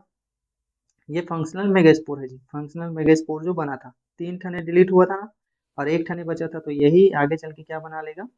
यही आगे चल के एम्ब्रियो सैक का निर्माण करेगा, ठीक है। और ये किधर होता है जी? चैलेजा की तरफ होता है, चैलेजा की तरफ। ये देखिए, चैलेजा है, ठीक। और ये माइक्रोपाइलर है, ये थोड़ा उल्टा हो गया है ना, ठीक। चैलेजा है और ये माइक्रोपाइलर है, तो ये किधर पाया जाता है? चैलेजल मेगास्पोर से होता है, ठीक है जी। ये याद रखेंगे, ठीक। आगे बढ़ते हैं, यहाँ पे देखिए, इसको और समझाएंगे। अब ये क्रियाशील मेगास्पोर है एन। अब इसमें क्या हो जाएगा? हमने क्या देखा था? पॉलीगोनम टाइप देखा था ना, पॉलीगोनम टाइप, पॉलीगोनम और एलियम टाइप हमने देखा था। तो एलियम टाइप और पॉलीगोनम टाइप दोनों में कितने न्यूक्लियस पाए जाते थे? 8 न्यूक्लियस पाए जाते थे, ठीक है। उन्हीं में से क्या हो जाएगा? एक फंक्शनल मेगास्पोर, ठीक है जी। एक फंक्शनल मेगास्पोर जो हैप्लॉइड प्रकृति का है, उसमें 3 बार समसूत्री विभाजन होता है, ठीक है जी। 3 बार समसूत्री विभाजन होता है। अब अर्धसूत्री विभाजन तो नहीं कर सकते, क्योंकि एन को और कितनी बार ही काटेंगे, ठीक है। तो पहले समसूत्री विभाजन से दो कोशिका बना, दो से बन जाएगा चार, एक दो, दो तीन और ये चार, ठीक है जी। चार से कितनी बन जाएगा? एक दो तीन चार पाँच छः सात आठ, ठीक है जी। तो 8 नाभिकीय अवस्था यहाँ पे बन जाएगी, ठीक है। अब इन 8 नाभिक को ऊपर नीचे आए बाएं दाएं सब जगह भेज देंगे, ठीक है। तो देखिए, शुरुआत में केवल केंद्रकों में विभाजन होता है, ठीक है। शुरुआत में केवल किसका विभाजन होता है जी? केंद्रक का विभाजन यहाँ पे होता है, ठीक। शुरुआत में किसका विभाजन होता है? केंद्रक के विभाजन होते हैं, उनके बीच कोशिका वॉल, सेल वॉल तुरंत नहीं बनता है। इसे स्वतंत्र नाभिकीय विभाजन कहा जाता है, प्री न्यूक्लियर डिवीजन कहा जाता है, ठीक। तो आठों केंद्रक जो होते थे, ठीक है, एक दो तीन चार पाँच छः सात आठ, ठीक है जी। और ये कट क्यों दिए गए हैं? क्योंकि सेल वॉल यहाँ पे नहीं बन रहा है, ठीक है। तो देखिए, ये एक दो और ये तीन, ठीक है। ये थोड़ा गलत हो गया है, तीन को ऊपर भेज दिया गया है, दो ठने को बीच में रख दिया गया है और बाकी तीन को नीचे की तरफ भेज दिया गया है, ठीक है। नीचे के टाइप वाले क्या थे? नीचे के टाइप वाले क्या थे जी? चलेजल माइक्रोस्पोर थे, ठीक है। नीचे के टाइप वाले क्या थे? चलेजल माइक्रोस्पोर थे, ठीक है जी। आ, नीचे के टाइप कौन थे? माइक्रोपाइलर सिरे की तरफ थे, ठीक है जी। और बीच में जो था वो, उसको पोलर न्यूक्लियस बोला जाता है, पोलर न्यूक्लियस बोला जाता है। और चलेजा की तरफ जो होते हैं, उसको क्या बोला जाता है? हाँ, तीन नाभिक जो होते हैं उसको चलेजा कहा जाता है, ठीक है जी। तीन नाभिक जो थे उसको क्या कहा जाता है जी? चलेजा कहा जाता है, ठीक है। यहाँ पे देखिए, ये किस टाइप का है? माइक्रोपाइलर बोल रहे हैं, मतलब ये ओव्यूल का स्ट्रक्चर किस तरीके का है? इस तरीके का है। और ये माइक्रोपाइलर सिरा है जी, ये चलेजल सिरा है। तो 8 नाभिक थे, 8 में से 3 को ऊपर हमने भेज दिया, दो ठने को बीच में रख लिया और बाकी 3 को क्या कर लिया? नीचे की तरफ भेज लिया। अब इतना कर लिए हैं। अब हम क्या करेंगे? इसका नाम वगैरह दे देंगे जी। एम्ब्रियो साइट बन चुका है, इसका नाम हम दे देंगे, ठीक है। तो चलो नाम देते हैं यहाँ पे, ठीक। तो ऊपर की तरफ देखिए, एक कोशिका, दूसरी कोशिका और ये तीसरी कोशिका, बीच में दो ठने कोशिका और नीचे की तरफ एक दो तीन, ठीक है। ये दोनों सिनर्जित सेल या सहायक कोशिकाएं कहलाती है, ठीक है जी। ये दोनों क्या कहलाती है? सिनर्जित सेल या सहायक कोशिका कहलाती है। ठीक है जी। सहायक कोशिका यह कहलाती है। बीच वाली कोशिका अंड कोशिका कहलाती है। ये अंड कोशिका है, ये दोनों पोलर न्यूक्लियाई है। ठीक है, पोलर न्यूक्लियाई है। और ये तीनों क्या है जी, एंटीपोडल सेल कहलाती है। ठीक है जी, ये तीनों क्या कहलाती है, एंटीपोडल सेल कहलाती है। अब यहाँ ध्यान देंगे कि ये जो दोनों नाभिक हैं, ये एक एन है, ये एक एन है, तो दोनों मिलके क्या बन जाएगा, 2n यहाँ पे बन जाता है। ठीक है जी, 2n मतलब ये डिप्लॉइड अवस्था में, याद रखेंगे। तो क्वेश्चन पूछा जा सकता है पोलर न्यूक्लाई का प्लॉइडी लेवल कितना होता है, 2n टाइप का होता है। ठीक, ये बात भी आप लोग याद रखेंगे। ठीक, आगे बढ़ते हैं। अब एक एक करके सभी को देख लेते हैं। ठीक, हम सबसे पहले देख लेते हैं सिनर्जिस सेल। नीचे के टाइप वाले को देख सकते हैं, मतलब ये कौन सा सिरा है, माइक्रोपाइलर इंड है और ये चैलेजल सिरा है। ठीक है जी, तो माइक्रोपाइलर इंड का स्ट्रक्चर हम देखते हैं, ये दोनों क्या है जी, सिनर्जिस सेल्स हैं। ये दोनों क्या है, सिनर्जिस सेल्स हैं जी। ठीक है, सिनर्जित सेल सहायक कोशिका, इसमें फिलीफॉर्म अपैरेटस पाया जाता है जी। क्या पाया जाता है, फिलीफॉर्म अपैरेटस। इस तरीके से झिल्ली नुमा या झाली नुमा संरचना यहाँ पे पाई जाती है। यही फिलीफॉर्म अपैरेटस पराग नलिका को अंदर जाने के लिए अनुमति प्रदान करती है। ठीक है जी, और अंड उपकरण की या एक सेल की क्या करती है, रक्षा करती है। ठीक है जी, एक सेल की क्या करती है, रक्षा करती है। या एक न्यूक्लियस होता है, ये क्या होता है, एक न्यूक्लियस होता है जिसका प्लॉइडी लेवल कितना होता है, n होता है। ठीक है, यही मादा युग्मक के रूप में कार्य करती है। ठीक है जी, यही किसके रूप में कार्य करती है, मादा युग्मक के रूप में यहाँ कार्य करती है। ठीक, अब आगे बढ़ते हैं। अब हम ऊपर वाला हिस्सा देखते हैं जी। ऊपर वाला हिस्सा ये चैलेजल सिरा है। चैलेजल सिरा में देखते हैं, ये हमारा तीनों क्या है, एंटीपोडल सेल है। इस तरीके का स्ट्रक्चर यहाँ पे बनाया जाएगा, एंटीपोडल सेल होती है। ठीक है जी, ये बात भी आप लोग याद रखेंगे। आगे बढ़ते हैं। ठीक, तो बीच का जो पोलर न्यूक्लियाई था, बीच का जो पोलर न्यूक्लियाई था एक और ये दो, दोनों मिलके क्या बन जाते हैं, 2n बन जाते हैं, ये हमने देखा था। और ये द्विगुणित नाभिक होता है, ये भी, अब ये बात भी हमने देखा था, ये बीच वाला भाग। ठीक है, तो ये बात भी आप लोग को याद रखना है। ठीक, ठीक है, इस तरीके से ये जो संरचना बनती है। ठीक है जी, एम्ब्रियो साइक की जो संरचना होती है उसमें 8 केंद्रक होते हैं, हमको पता है। 3 ऊपर की तरफ होते हैं, 2 ठने बीच में होता है। ठीक है जी, 2 ठने बीच में होता है, 1 2 3 ऊपर की तरफ होता है और 3 नीचे की तरफ होता है। ठीक है, अब यहाँ पे ध्यान देने वाली बात ये है कि ये सभी क्या कर लेंगे, सभी अपने तरफ क्या कर लेंगे, आवरण का निर्माण कर लेंगे। पहला आवरण, ये दूसरा आवरण, ये तीसरा आवरण का निर्माण कर लेंगे। ठीक है, और ये दोनों भी अपने ऊपर आवरण का निर्माण करेंगे। ठीक है, और ये भी अपने ऊपर आवरण का निर्माण करेंगे। ठीक, अब ध्यान दो, ये दोनों आपस में जुड़ चुके हैं, तो इन दोनों का आवरण एक ही होगा। ठीक है जी, इन दोनों का आवरण एक ही होगा। ठीक, अब दोनों जुड़े हैं, तो इस तरीके से यहाँ पे देखिए केंद्रक की संख्या कितनी होगी, केंद्रक की संख्या कितनी होगी, देखिए ध्यान से, केंद्रक की संख्या कितनी होनी चाहिए। केंद्रक की संख्या देखिए, ये पहला केंद्रक, ये दूसरा केंद्रक, ये तीसरा केंद्रक, ये चौथा केंद्रक, ये पांचवा केंद्रक, ये छठवां, ये सातवां और ये आठवां। इस तरीके से टोटल कितने केंद्रक हो गए जी, 8 केंद्रक अवस्था यहाँ पे बन चुका है। ठीक है जी, अब 7 कोशिकीय अवस्था देखिए, 7 कोशिकीय अवस्था कैसे होगा, 7 कोशिकीय अवस्था कैसा होगा, ये पहला कोशिका, ये दूसरा कोशिका, ये तीसरा कोशिका, ये दोनों एक साथ है तो चौथा कोशिका, ये पांचवा कोशिका, ये छठवा कोशिका, ये सातवां कोशिका। ठीक है, इसलिए इसको 7 कोशिकीय और 7 कोशिकीय और 8 केंद्र की अवस्था कहा जाता है। ये बात आप लोग याद रखेंगे। क्वेश्चन पूछा जाता है कि एक प्रारूपीय भ्रूण कोश 7 कोशिकीय एवं 8 केंद्र की कैसे होता है, समझाइए। इस तरीके से क्वेश्चन यहाँ पे पूछा जाता है। ठीक, तो 1 2 3, ठीक है, 1 2 3 4 5 6 7, 7 कोशिकी और 8 केंद्र की अवस्था यहाँ पे पाई जाती है। ठीक, यहाँ पे स्पष्ट दिया गया है, देखिए यहाँ पे स्पष्ट दिया गया है। ठीक, यहाँ पे स्पष्ट दिया गया है, देखिए एंटीपोडल सेल पहला, एंटीपोडल सेल पहला, दूसरा, तीसरा, ये एंटीपोडल सेल्स हैं। ठीक, बीच वाला सेंट्रल सेल है, बीच वाला सेंट्रल सेल है, 2 ठने हैं, और ये एक सेल है। ठीक, ये सिनर्जित सेल है, और ये क्या है हमारा, ये भी सिनर्जित सेल है। तो टोटल 7 कोशिकीय और 8 न्यूक्लियाई आपको देखने को मिलती है। ठीक, ये आपके ये आपके उसमें फोटो दिया गया है, पुस्तक का चित्र है जी, ये पुस्तक का चित्र है। ठीक, ये पुस्तक का चित्र है। ठीक है, यहाँ पे देखिए ध्यान से, यहाँ पे देखिए ध्यान से। ठीक, ठीक है, ये प्राइमरी पेराइटल सेल है। क्या है जी, ये प्राइमरी पेराइटल सेल है। ये प्राइमरी पेराइटल सेल है, विभाजन किया, प्राइमरी स्पोरोजिनस सेल बन गया, पेराइटल सेल ऊपर की ओर, स्पोरोजिनस सेल क्या बना लिया है, मेगास्पोर मदर सेल बना लिया है। ठीक है, अब 4 मेगास्पोर मदर सेल बनते हैं, 1 2 3 और ये 4, 3 ठने डिलीट हो जाते हैं। तो देखिए यहाँ पे 1 2 3 डिलीट हो रहा है और एक ठने क्रियाशील है। ठीक है, अब इनमें विभाजन होगा तो 1 से 4, 4 से 8 बन जाएगा, 1 से 4 कोशिका बन जाती है, 1 2 3 और ये 4। ठीक है, तो ये 4, ठीक है, तो 4 में से 3 ठने डिलीट हो जाते हैं, 1 ठने क्रियाशील रहता है। ठीक है जी, 1 ठने क्रियाशील रहता है। ठीक, तो देखिए यहाँ पे, ठीक, अब ये क्या हो गया हमारा फंक्शनल मेगास्पोर हो गया। ये है हमारा क्या हो गया फंक्शनल मेगास्पोर। फंक्शनल मेगास्पोर में क्या हो जाएगा, डिवीजन होने लगेगा, तो 4 कोशिकाएं ऊपर, 4 कोशिकाएं नीचे, टोटल 8 केंद्र की बन गया। 8 केंद्र को 3 को ऊपर भेज दिया जाएगा, 3 को नीचे रख दिया जाएगा और 2 ठने को बीच में रख दिया जाएगा। तो ये तीनों सिनर्जिक सेल, एक सेल एंटीपोडल सेल, ये एंटीपोडल सेल, ठीक है, और ये बीच वाला सेकेंडरी न्यूक्लियस या पोलर न्यूक्लियाई हो जाएगा। ठीक है, यहाँ पे देखिए इसका जो स्ट्रक्चर है वो थोड़ा सा उल्टा हो गया है। यहाँ पे स्ट्रक्चर जो है वो थोड़ा सा उल्टा हो गया है। ठीक है, तो इसका स्ट्रक्चर कैसा होना चाहिए। ठीक, हम जानते हैं एंटीपोडल सेल चलेजा की तरफ होना चाहिए। ठीक है, तो इसका स्ट्रक्चर कैसा है, इस तरीके से है। ये चलेजा है और ये माइक्रोपाइल है, तो माइक्रोपाइल की तरफ एक सेल होना चाहिए और चलेजा की तरफ एंटीपोडल सेल होना चाहिए। तो ये जो स्ट्रक्चर है वो इस तरीके से बनेगा। ठीक है जी, ये जो स्ट्रक्चर है वो इस तरीके से बनेगा।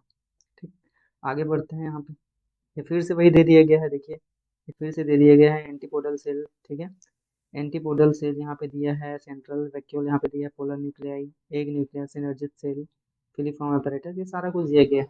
ठीक है, बार बार क्यों बता रहे हैं, ताकि एक बार में ही याद हो जाए। ठीक है जी, एक बार में ही याद हो जाए। ठीक, यहाँ पे देखिए ये एंटीपोडल सेल है जी। ठीक, ये पोलर न्यूक्लियाई है, ये पोलर न्यूक्लियाई है। ठीक, यहाँ पे देखिए एक सेल दिया है, यहाँ पे सिनर्जिक सेल दिया है, यहाँ पे फिलिफॉर्म अपैरेटस दिया हुआ है। ठीक, ठीक है जी, तो ये सारे स्ट्रक्चर हम पहले ही देख चुके हैं। ये माइक्रोपाइल है। ठीक,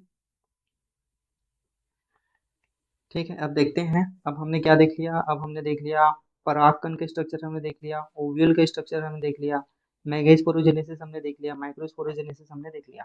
ठीक है, अब आगे हम देखते हैं दोनों में लैंगिक जनन कैसे होता है। ठीक,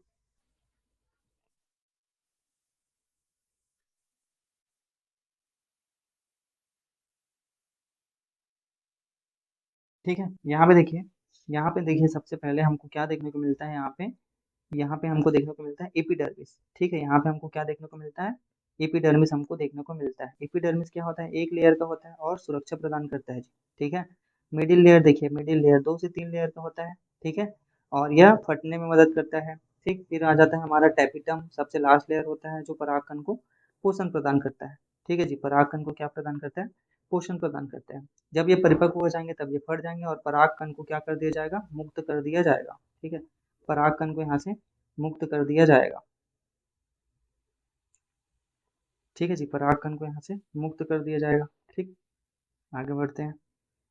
ये देखिए परागकण, परागकण को मुक्त करने के लिए हमको परागकण को वर्तिका से वर्तिकाग्र तक जाने के लिए मीडियम की आवश्यकता होती है। मीडियम की आवश्यकता होती है, ये मादा भाग होता है। ठीक है, मादा भाग है।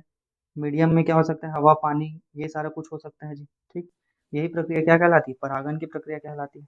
ठीक है, अब परागन को करने के लिए पौधों को क्या करना पड़ता है, मकरंद के स्रावित करना पड़ता है, पेटल्स को, सेपल्स को कलरफुल बनाना पड़ता है, अट्रैक्टिव दिखाना पड़ता है, जिसकी वजह से लालच में आकर ये जो मधुमक्खियां हैं वो यहाँ पे आ जाए और परागन की प्रक्रिया संपन्न करा लें। ठीक है, तो देखिए परागन कितने प्रकार के हो सकते हैं, अलग अलग प्रकार से हो सकते हैं। निर्जीव वाहक हो सकते हैं, सजीव वाहक हो सकते हैं, कृत्रिम वाहक हो सकते हैं। कृत्रिम वाहक मतलब हाथ के द्वारा या स्वयं के द्वारा परागन कराएंगे तो कृत्रिम वाहक कहलाते हैं। सजीव में कीट परागन आ जाएंगे, पशु पक्षी के द्वारा परागन हो जाएगा। ठीक है, निर्जीव में क्या आ जाएगा, वायु के द्वारा और जल के द्वारा आ जाएगा। इसको भी हम आगे देखेंगे। ठीक है, तो पराग कण जो होते हैं हवा के माध्यम से या मधुमक्खियों के माध्यम से, कीड़े मकोड़ों के माध्यम से वर्तिकाग्र तक पहुंच जाते हैं। यही प्रक्रिया क्या कहलाती है, परागन कहलाती है। ठीक है जी, यही प्रक्रिया क्या कहलाती है, परागन की प्रक्रिया यहाँ पे कहलाती है। ठीक, अब परागन जो होता है, परागन जो होता है वो अलग अलग प्रकार के होते हैं। ठीक है, देखिए जब एक पुष्प के परागकण उसी पुष्प के वर्तिकाग्र पर गिरते हैं तो यह स्वपरागन कहलाता है। ठीक है जी, यह क्या कहलाता है, स्वपरागन कहलाता है। एक पुष्प के प्लांट, एक पुष्प के परागकण उसी पेड़ के दूसरे पुष्प में जाता है तो यह क्या कहलाता है, जिटेनोगेमी कहलाता है। ठीक है जी, जिटेनोगेमी कहलाता है। और यदि प्लांट अलग अलग जगह पे हों लेकिन सेम प्रजाति की हों तो दो अलग अलग पौधों के मध्य होने वाला परागन की प्रक्रिया क्या कहलाती है, पर परागन या क्रॉस पॉलिनेशन कहलाता है। ठीक है, तो ये परागन हो गया, स्वपरागन, पर परागन। ठीक, परागन देखिए स्वपरागन पर परागन दो प्रकार से है। ठीक है, स्वपरागन एक ही फूल वही है, एक ही फूल में हो रहा है तो स्वपरागन है, अलग अलग में हो रहा है तो पर परागन है। स्वपरागन के उदाहरण मटर है और गेहूं है। ठीक है, मटर है और गेहूं है। ठीक, यहाँ पे देखिए एक पौधा ए है, एक पौधा बी है। ठीक है, अब इसका परागकण दूसरे में जा रहा है ठीक है, तो ये पर परागन कहलाता है। ठीक है जी, पर परागन कहलाता है। ठीक, आगे बढ़ते हैं। यहाँ पे देखिए, ये स्वपरागन से उत्पन्न फूलों के उदाहरण है या पत्तियों के उदाहरण है, जिसमें सभी के सभी क्या दिखते हैं, एक ही प्रकार के होते हैं। ठीक है जी, सभी के सभी क्या हो जाते हैं, एक ही प्रकार के होते हैं। लेकिन पर परागन में देखिए, पर परागन में यहाँ पे देखिए एक पत्ती है, दूसरा पत्ती है, लेकिन एक ही प्रजाति के हैं, तो दोनों के लक्षणों का मिश्रण हो जाएगा और हमको नए नए प्रकार के पत्तियां हमको देखने को मिल जाती है। यही क्या कहलाता है, अनुकूलन कहलाता है। ठीक है, एडाप्टेशन कहलाता है या अनुकूलन कहलाता है।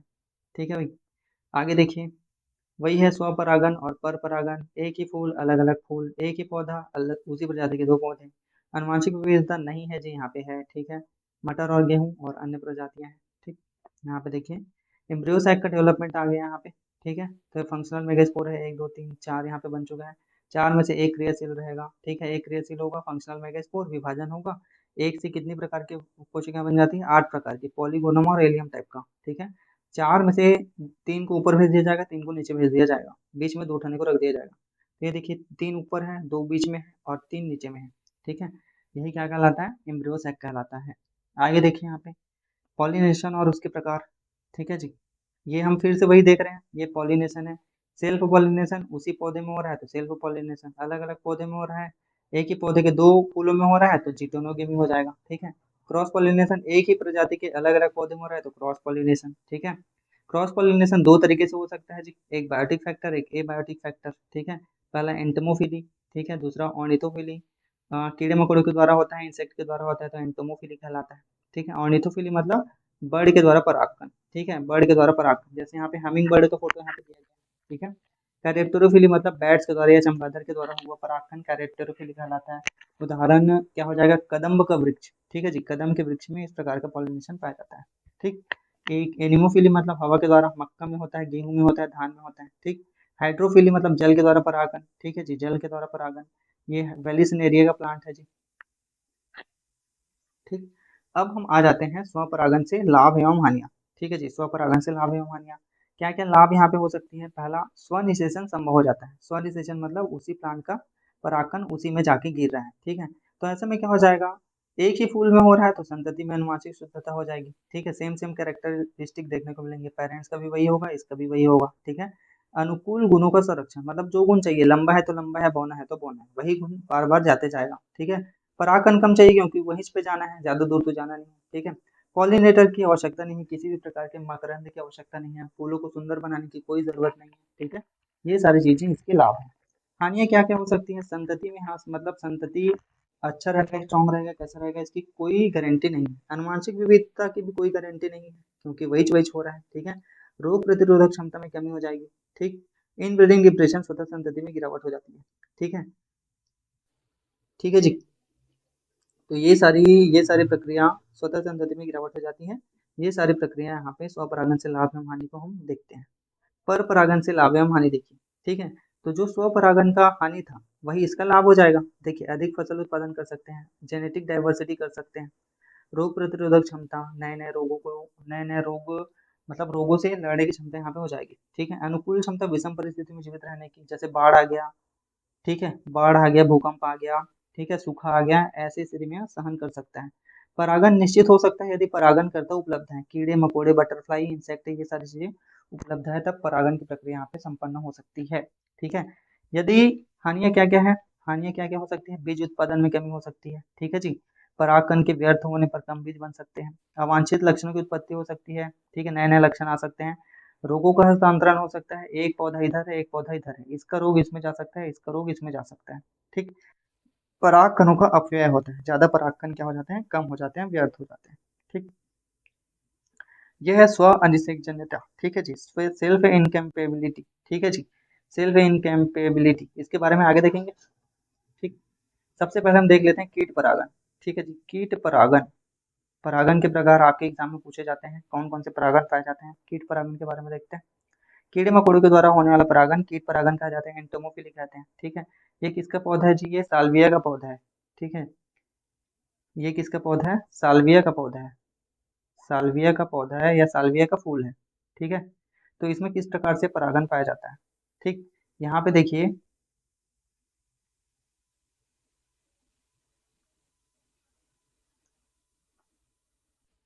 ठीक है। साल्विया में देखिए ये हमारा स्टिग्मा है, ठीक है, ये वाला स्टिग्मा है, ठीक है, और ये वाला एंथर लोब है, एंथर लोब, ये वाला जो एंथर लोब है वो क्या है जी, वो किसका, मतलब यहाँ पे एंथर का विकास अच्छी तरीके से नहीं हो पाता है, ठीक है, ये क्या किस तरीके का होता है, ये होता है हमारे,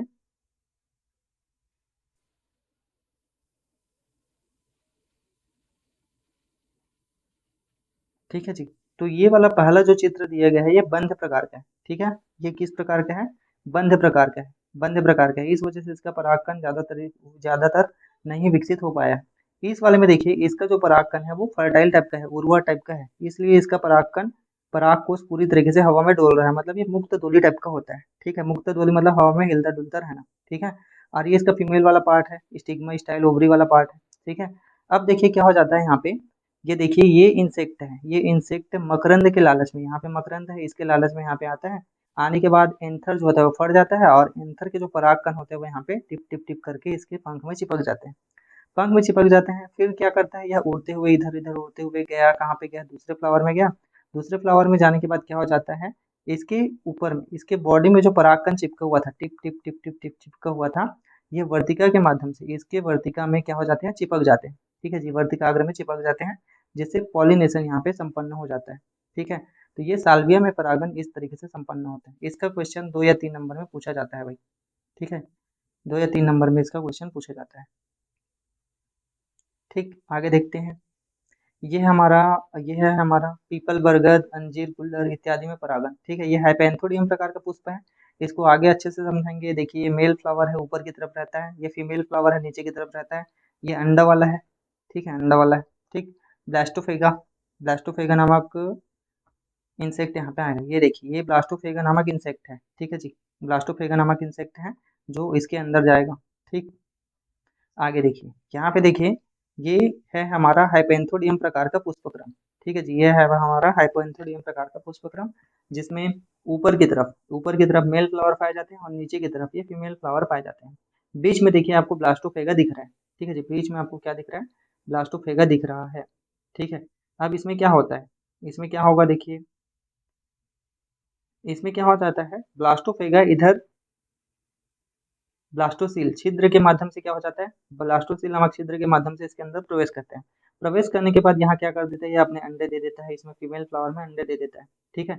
अंडे देने के बाद ये क्या कर लेता है, यहाँ से ऐसे बाहर निकल जाता है, ठीक है ना, बाहर निकल जाता है। अब क्या हुआ, इसका इसने जो अंडे दिए थे, ठीक है जी, इसने जो अंडे दिए थे वो क्या हो जाएंगे, अंडे से फिर से बच्चा निकल जाएगा, बेबी निकल जाएगा, और यह बेबी क्या करेगा, यहाँ से इधर उधर घूमने के लिए, निकलने के लिए कोशिश करेगा, ठीक है।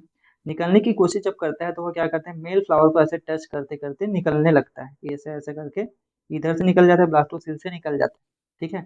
जब मेल फ्लावर जब वह मेल फ्लावर को टच करता है, टच करने के बाद इनके जो परागकण होते हैं, यहाँ के जो परागकण होते हैं वो नीचे की तरफ गिरने लगते हैं, और कुछ परागकण इसके पीठ में चिपक जाते हैं, ठीक है।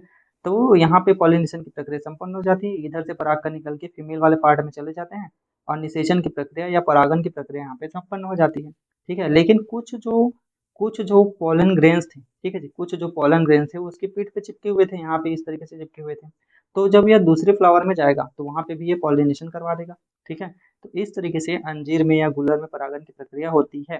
तो ये सोचिए कीड़े के द्वारा होता है और इसी को हम लोग खाते हैं, ठीक है जी।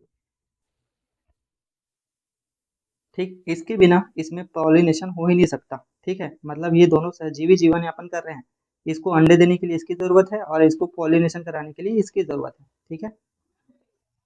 ठीक, अब हमने देख लिया परागन, हमने देख लिया, अंडप का स्ट्रक्चर हमने देख लिया, मेगास्पोरोजेनेसिस हमने देख लिया, माइक्रोस्पोरोजेनेसिस हमने देख लिया। अब हम देखेंगे क्या, निषेचन, पुष्प में निषेचन कैसे होता है, ठीक है, निषेचन के बारे में हम देखते हैं। चलिए देखिए, निषेचन निषेचन के बाद क्या होता है, इम्ब्रियो का डेवलपमेंट होता है, इम्ब्रियो का डेवलपमेंट मतलब भ्रूण का विकास होता है, ठीक है जी। तो भ्रूण का विकास के लिए सबसे पहले क्या करना पड़ा, पॉलिनेशन एंड जर्मिनेशन करना पड़ा, सिग्मा अटैचमेंट हुआ, पोलन ट्यूब ग्रोथ हुआ, मेल गैमेट का ट्रांसफर हुआ, मेल गैमेट ट्रांसफर होने के बाद मेल गैमेट कैसे कैसे ट्रांसफर हो सकता है, पोरोगैमी माइक्रोपैर के द्वारा होगा, चैलेजोगैमी चैलेजा के द्वारा होगा, मीजोगैमी इंटेग्यूमेंट के द्वारा हो जाता है, ठीक है। और इन passage through synergid cell discharge of two male gamete क्या डिस्चार्ज हो सकता है, ठीक है। डबल फर्टिलाइजेशन सीन में ट्रू फर्टिलाइजेशन हो जाएगा, ट्रिपल फ्यूजन यहाँ पे हो जाता है, ठीक है, ये सब देखेंगे आगे। ठीक, और पोस्ट फर्टिलाइजेशन, फर्टिलाइजेशन के बाद हमको क्या क्या देखने को मिलता है, ये सारी चीज़ें भी हम आगे देखेंगे। ठीक है जी, ये सारी चीज़ें भी हम आगे देखेंगे। ठीक, तो सबसे पहले यहाँ पे देख लीजिए, यहाँ पे देखेंगे, यहाँ पे हम क्या देख रहे हैं। ठीक है जी, यहाँ पे देखिए, ये हमारा वर्तिकाग्र, ये हमारा वर्तिकाग्र है जिसमें परागकण आता है, धीरे धीरे अंदर जाता है, अंडाशय है, बीजांड है, आगे देखते हैं। ठीक, नर युग्मक आया, मादा युग्मक के साथ फ्यूज किया, फ्यूज करने के बाद क्या बन गया जी, जाइगोट बन गया। जाइगोट मेनली किस में विकसित हो जाता है, भ्रूण में विकसित हो जाता है। ठीक है जी, तो ये भ्रूण हमको इस तरीके से देखने को मिलेगा, इस तरीके से देखने को मिलता है, ये भ्रूण है। जब ये भ्रूण बन जाता है तब यही भ्रूण सीड में चेंज हो जाएगा और नए प्रकार के प्लांट की उत्पत्ति यहाँ पे हो जाएगी। ठीक, यहाँ पे देखिए, पहला स्टेप यहाँ पे देखते हैं। ठीक है, पराग कणों का अंकुरन। ठीक है जी, पराग कणों का अंकुरन यहाँ पे देखते हैं। ठीक, तो पराग कण कहाँ पहुंच चुके हैं जी, पराग कण वर्तिकाग्र के सिरों पर पहुंच चुके हैं और यहाँ से इसका जर्मिनेशन होना चालू हो गया है। ठीक है जी, पराग कण पहुंच जाते हैं, अंकुरन हो जाता है, जल का अवशोषण करता है जी और फूल जाता है। फूलने के बाद इसका जो वेजिटेटिव सेल होता है जी, वेजिटेटिव सेल और ये न्यूक्लियस, वेजिटेटिव सेल क्या कर लेता है, ट्यूब का फॉर्मेशन कर लेता है और इसके जो न्यूक्लियस होते हैं उनको नीचे की तरफ भेज देता है। ठीक, दूसरा होता है, दूसरा क्या है, पराग नलिका का पथ। ठीक है जी, तो पराग नलिका दो तरीके से जा सकती है। यदि ये सक्र है, सक्र है तो ये मतलब ये खाली जगह है तो ये सीधे सीधे भाग जाएगी, और यदि कठोर होगा तो इधर उधर करके उसको रास्ता बनाना पड़ेगा। ठीक है जी, इधर उधर करके रास्ता बनाना पड़ेगा। ठीक, तीसरा स्टेप देखिए, बीजांड में किस तरीके से प्रवेश करेगा, बीजांड में किस तरीके से प्रवेश करेगा, देखिए माइक्रोपाइल की साइड से प्रवेश करेगा तो पोरोगैमी। ठीक है, चैलेजे की तरफ से प्रवेश करेगा तो चैलेजोगेमी। ठीक है, और इंटेग्यूमेन की तरफ से प्रवेश करेगा तो मीजोगेमी हो जाएगा। ठीक है, तो ये उसके तीन प्रकार होते हैं। ठीक, भ्रूण कोश के आंतरिक कक्ष में पराग नलिका का प्रवेश। ठीक है जी, भ्रूण कोश के आंतरिक कक्ष में पराग नलिका का प्रवेश। अब यहाँ पे देखिए, ये एक सेल है जी, एक सेल के पास एक सेल से पराग नलिका सिनर्जिस सेल की सहायता से अंदर जाने की कोशिश करेगा। ठीक है जी, सिनर्जिस सेल की सहायता से अंदर जाने की कोशिश करता है। अंदर जाने के बाद वो क्या करेगा जी, अपने दोनों पराग कणों को क्या कर देगा, मुक्त कर देगा।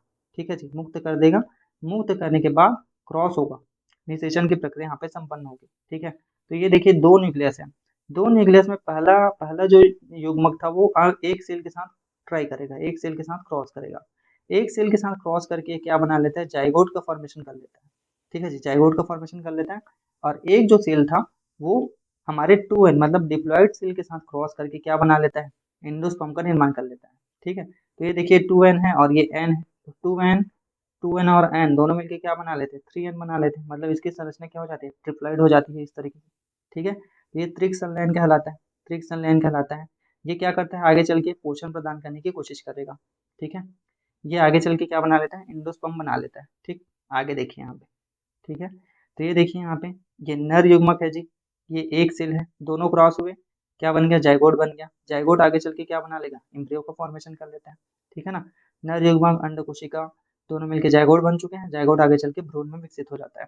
ठीक, दूसरा नर युग्मक आ गया पोलर न्यूक्लियाई के साथ, मतलब ये बीच वाला जो था, बीच वाला जो था इसके साथ क्रॉस करेगा और क्या बना लेगा, द्वितीयक केंद्र के साथ क्रॉस करके क्या बना लेता है, त्रिगुणित भ्रूण पोष केंद्रक बना लेता है। ठीक है, इंडोस्पर्म बना लेता है, ये क्या बना लेता है, इंडोस्पर्म यहाँ पे बना लेता है, इसे त्रिक संलयन कहते हैं। ठीक है जी, इसी को ही क्या कहा जाता है, इसी को ही द्विनिषेचन। ठीक है जी, द्विनिषेचन,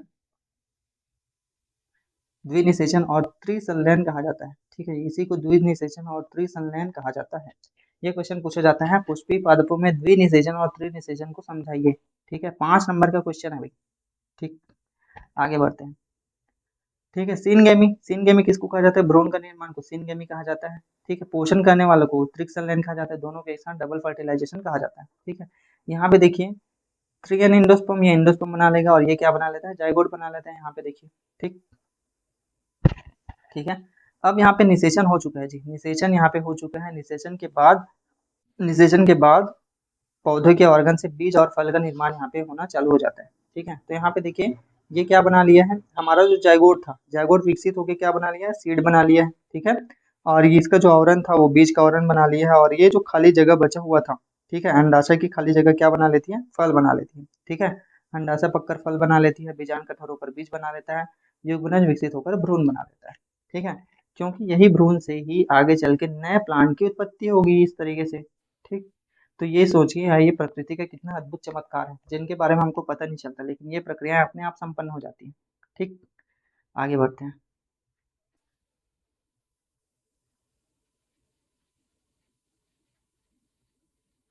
ठीक है। पुष्पीय अंगों का भविष्य क्या है? बीजांड विकसित होकर बीज बनाता है, अंडाशय विकसित होकर फल बनाता है, बाहरी और आंतरिक आवरण बीज चूल बनाते हैं। ठीक है, सीड का कवच बना लेते हैं। पतन और चीलग्नता क्या होती है? जब फर्टिलाइजेशन क्रॉस संपन्न हो जाता है तब पुष्पी पत्र के ऊपर वाले भाग पूरी तरीके से झड़ के गिर जाते हैं। ठीक है, ऐसा आपको किस में देखने को मिलेगा? ऐसा आपको देखने को मिला जाम में देखना उसका वर्तिकाग्र रहेगा और कुछ कुछ पुंकेसर वाले भाग यहाँ पे रहते हैं। अनार में भी यह चीज देखने को मिलता है। ठीक है, कुछ कुछ में उसके जो पेटल होते हैं, पेटल मतलब बाह्य दल भी पूरी तरीके से फल के साथ चिपके हुए रहते हैं। जैसे ये देखिए टमाटर, ठीक है, टमाटर में इसका पेटल, ठीक है, पेटल पूरी तरीके से चिपका हुआ रहता है। ठीक है, ये चीर लगना होते हैं, ये कभी भी समाप्त नहीं होते। ठीक है, ठीक है जी। अब देखिए, बाह्य प्रजनन या पर परागण को बढ़ावा देने वाले क्या क्या उपकरण हो सकते हैं? पहला स्वबंधता। स्वबंधता में क्या हो जाएगा? जब परागण उसी पुष्प के या उसी पादप के किसी दूसरे पुष्प के वर्तिकाग्र पर गिर जाता है तो उनमें अंकुरन नहीं होता है, वे नष्ट हो जाते हैं। यह स्वबंधता कहलाता है जी। यह क्या कहलाता है? स्वबंधता कहलाता है। ठीक, उसके बाद देखिए एक लिंगता। ठीक है, कुछ कुछ पादप में एक ही प्लांट के एक ही पुष्प होते हैं। ठीक है जी, एक ही पुष्प होते हैं, एक फूल नर और एक फूल मादा हो जाता है। ऐसा किसमें देखने को मिलता है? मक्का में, आंवला, लौकी, खीरा में देखने को मिलता है। पपीता और शहतूत में भी यह प्रक्रिया देखने को मिलती है। ठीक, पपीता और शहतूत में भी यह क्रिया देखने को मिलती है। हरकोगेमी या बंधन युद्धि क्या होता है? ठीक है, बंधन युद्धि क्या हो जाता है? नर एवं मादा अंगों के द्वारा कुछ ऐसी रुकावटें पैदा कर लेते हैं जिसके कारण पुष्प के परागकण उसी पुष्प के वर्तिकाग्र पर नहीं पुष्प पाते हैं। उदाहरण ग्लोरियोसा। ठीक है जी, देखिए, जैसे ये वर्तिका है,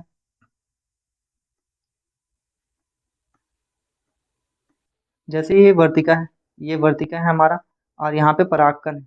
अब ये परागकण किसी माध्यम से यहाँ पे रुकावट पैदा हो जाने के कारण नहीं गिर पा रहे हैं यहाँ पे। ठीक है, ये हरकोगेमी कहलाता है। ठीक, प्रो पोटेंसी क्या कहलाती है? प्री पोटेंसी क्या कहलाती है? देखिए यहाँ पे, ठीक है, जब परागकण दूसरे पौधे के वर्तिका पर गिरते हैं तो उनका अंकुरण शीघ्र हो जाता है लेकिन अपने पौधे पर नहीं हो पाता। उदाहरण सेब और अंगूर, या प्रगुणता कहलाती है। ठीक है, आगे बढ़ते हैं। भिन्न काल पक्वता। देखिए, भिन्न काल पक्वता क्या हो जाती है? इनके जो ऑर्गन्स होते हैं, जैसे ये वर्तिका है, ये पहले परिपक्व हो गया लेकिन ये परिपक्व नहीं हुआ है, ये परिपक्व हो गया लेकिन ये परिपक्व नहीं हो पाया, ये भिन्न काल पक्वता कहलाता है। ठीक है, किसमें पाया जाता है? अंजीर, मक्का, बरगद इत्यादि में यह पाया जाता है। ठीक, विषम वर्तकाग्रता क्या कहलाती है? देखिए, वर्तिका बड़ा हो चुका है, स्त्री केसर पुंकेसर छोटा हो गया है, पुंकेसर बड़ा हो गया लेकिन स्त्री केसर छोटा हो गया है। ठीक है, यह भिन्न काल पक्वता या विषम वर्तिकाग्रता पाई जाती है। उदाहरण किसमें? प्राइम रोज में यह पाया जाता है। ठीक, ठीक है, एक देखिए यहाँ पे हम देखते हैं पर परागण। ठीक है, यहाँ पे देखिए वायु परागण का उदाहरण यहाँ पे दिया गया है, ये मक्का है जी, मक्का है। ठीक है, तो वायु परागण के लिए क्या क्या अनुकूलताएं होनी चाहिए, ये हम देखते हैं। पुष्प छोटे, रंगहीन, गंधहीन, आकर्षणहीन, मकरंदहीन होते हैं। ठीक है, ये स्वपरागण के प्रकार है। परागकोश में परागकण बहुत अधिक संख्या में बन जाते हैं। परागकण हल्के तथा चिपचिपे होते हैं। मुक्त दोली होते हैं जी, हवा में उड़ते रहते हैं। परागकोश विस्फोट के साथ फूट जाते हैं। पतझड़ के तुरंत बाद ऐसे पौधे पुष्प पैदा करते हैं ताकि वहां पे पत्तियां जो है वो रुकावट पैदा ना कर सके। ठीक, देखिए, अब आ जाते हैं जल परागण। ठीक है, जल परागण में क्या हो जाता है? वेलिसनेरिया। ठीक है जी, जल परागण किसमें होता है? वेलिसनेरिया में होता है। ठीक है जी, जल परागण किसमें होता है? वेलिसनेरिया में होता है। ठीक,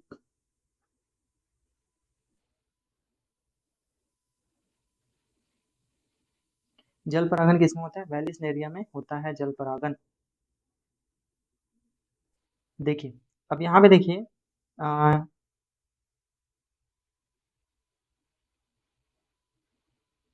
यहाँ पे देखिए, ये वाला जो पार्ट है वो फीमेल प्लांट है और ये वाला कौन सा प्लांट है? ये वाला कौन सा है? मेल प्लांट है जी, ये मेल प्लांट है। ठीक है, अब यहाँ पे देखिए, यहाँ पे हम बना रहे हैं मेल प्लांट में जब फूल लगता है, इस तरीके से फूल लगता है, ये जमीन की सतह है, जल की सतह है। फूल लगने के बाद इसका मेल प्लांट का फ्लावर टूटकर कहाँ जाता है? यहाँ पे आ जाता है इस तरीके से। ठीक है, और फीमेल प्लांट में भी फूल लगेगा इस तरीके से। तो फीमेल प्लांट टूटता नहीं है, वो क्या हो जाता है? अपनी लंबाई में वृद्धि कर लेता है और यहाँ पर प्याले जैसी संरचना इस तरीके से बना लेते हैं फूल में ही। ठीक है, और हवा के बहाव के कारण या जल के बहाव के कारण ये मेल फूल इसके खांचे में आके बढ़ जाता है, प्याले में आके बढ़ जाता है और यहाँ पे परागन की प्रक्रिया संपन्न हो जाती है। ठीक है, यही प्रक्रिया क्या कहलाती है? हाइड्रोफिलिया जल परागन कहलाता है। ठीक है जी, जल परागन कहलाते हैं। यहाँ पे देखिए, यहाँ पे ये सब मेल फ्लावर तैर रहे हैं। ठीक है, ये फीमेल फ्लावर है, खांचे जैसी संरचना बना लिया है, यहाँ पे मेल फ्लावर आके चिपक जाएगा और पॉलिनेशन यहाँ पे हो जाएगा। ठीक, ठीक, अनिषेक जन्यता को समाप्त करने वाली प्रक्रिया यहाँ पे देखिए। ठीक है, अनिषेक जन्यता मतलब वही है कि पौधा जो है वो स्वपरागण नहीं कर पा रहा है, यही अनिषेक जन्यता है। ठीक है, तो मिश्रित प्रकार के परागकण को परागित कर देंगे, मतलब दूसरे फ्लावर के परागकण को यहाँ पे ला देंगे। कलिकावस्था में परागण कर देंगे, वर्तिकाग्र को काट देंगे, परागण छिड़क देंगे, ठीक है। घर में उपचार कर देंगे जी, परागकण तथा कोशिका के जीव द्रव्य का संकरण कर देंगे, ठीक है। स्वनिषेक जनता का क्या महत्व है? 3 नंबर के या 2 नंबर के क्वेश्चन में पूछा जाता है जी, ठीक है। तो इन ब्रीडिंग तथा आउट ब्रीडिंग की प्रक्रिया अनिषेक जनता के कारण ही नियंत्रित रहती है, ठीक है जी। और अत्यधिक निरंतर स्वपरागण के कारण पौधे प्राय कमजोर हो जाते हैं, जीवन क्षमता कम हो जाती है। इसको रोकने के लिए स्वनिषेक जनता का उपयोग किया जाता है, ठीक है। स्वनिषेक जनता के कारण अलग अलग पौधे के नर युग्मक एवं मादा युग्मक के विसंयोजन होता है, नए लक्षणों का विकास होता है, ठीक है। स्वनिषेक जनता का क्या अर्थ है कि स्वयं में परागण नहीं हो पा रहा है, लेकिन पर परागण तो हो पा रहा है ना, मतलब स्वनिषेक जनता पर परागण को बढ़ावा देती है, ठीक है जी। प्लांट ब्रीडिंग कार्यक्रमों में स्वनिषेक जनता के कारण होमोस्पोरस या नई किस्म के विकास में कठिनाई आती है, नई किस्में विकसित नहीं हो पाती है, ठीक है। तो ये बात आपको याद रखना है, ठीक है भाई, thank you.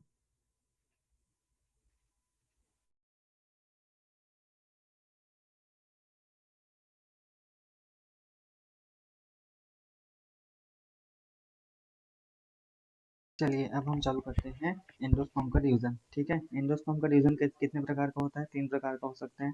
Nuclear endosperm, cellular endosperm और हेलोबियल एंडोस्पर्म, ये 3 तरीके का होता है जी, ठीक है।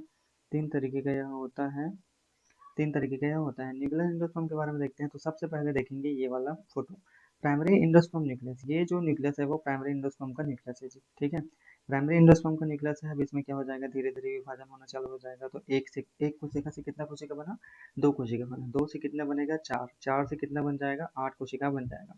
ये चारों कोशिकाएं जो होती है वो धीरे धीरे केंद्र से परिधि की तरफ जाने लगती है और धीरे धीरे इनके चारों ओर कोशिकाओं का निर्माण होना चालू हो जाता है।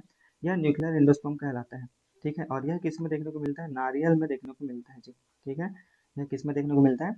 नारियल में देखने को मिलता है। अब दूसरा आ जाता है सेल्यूलर एंडोस्पर्म।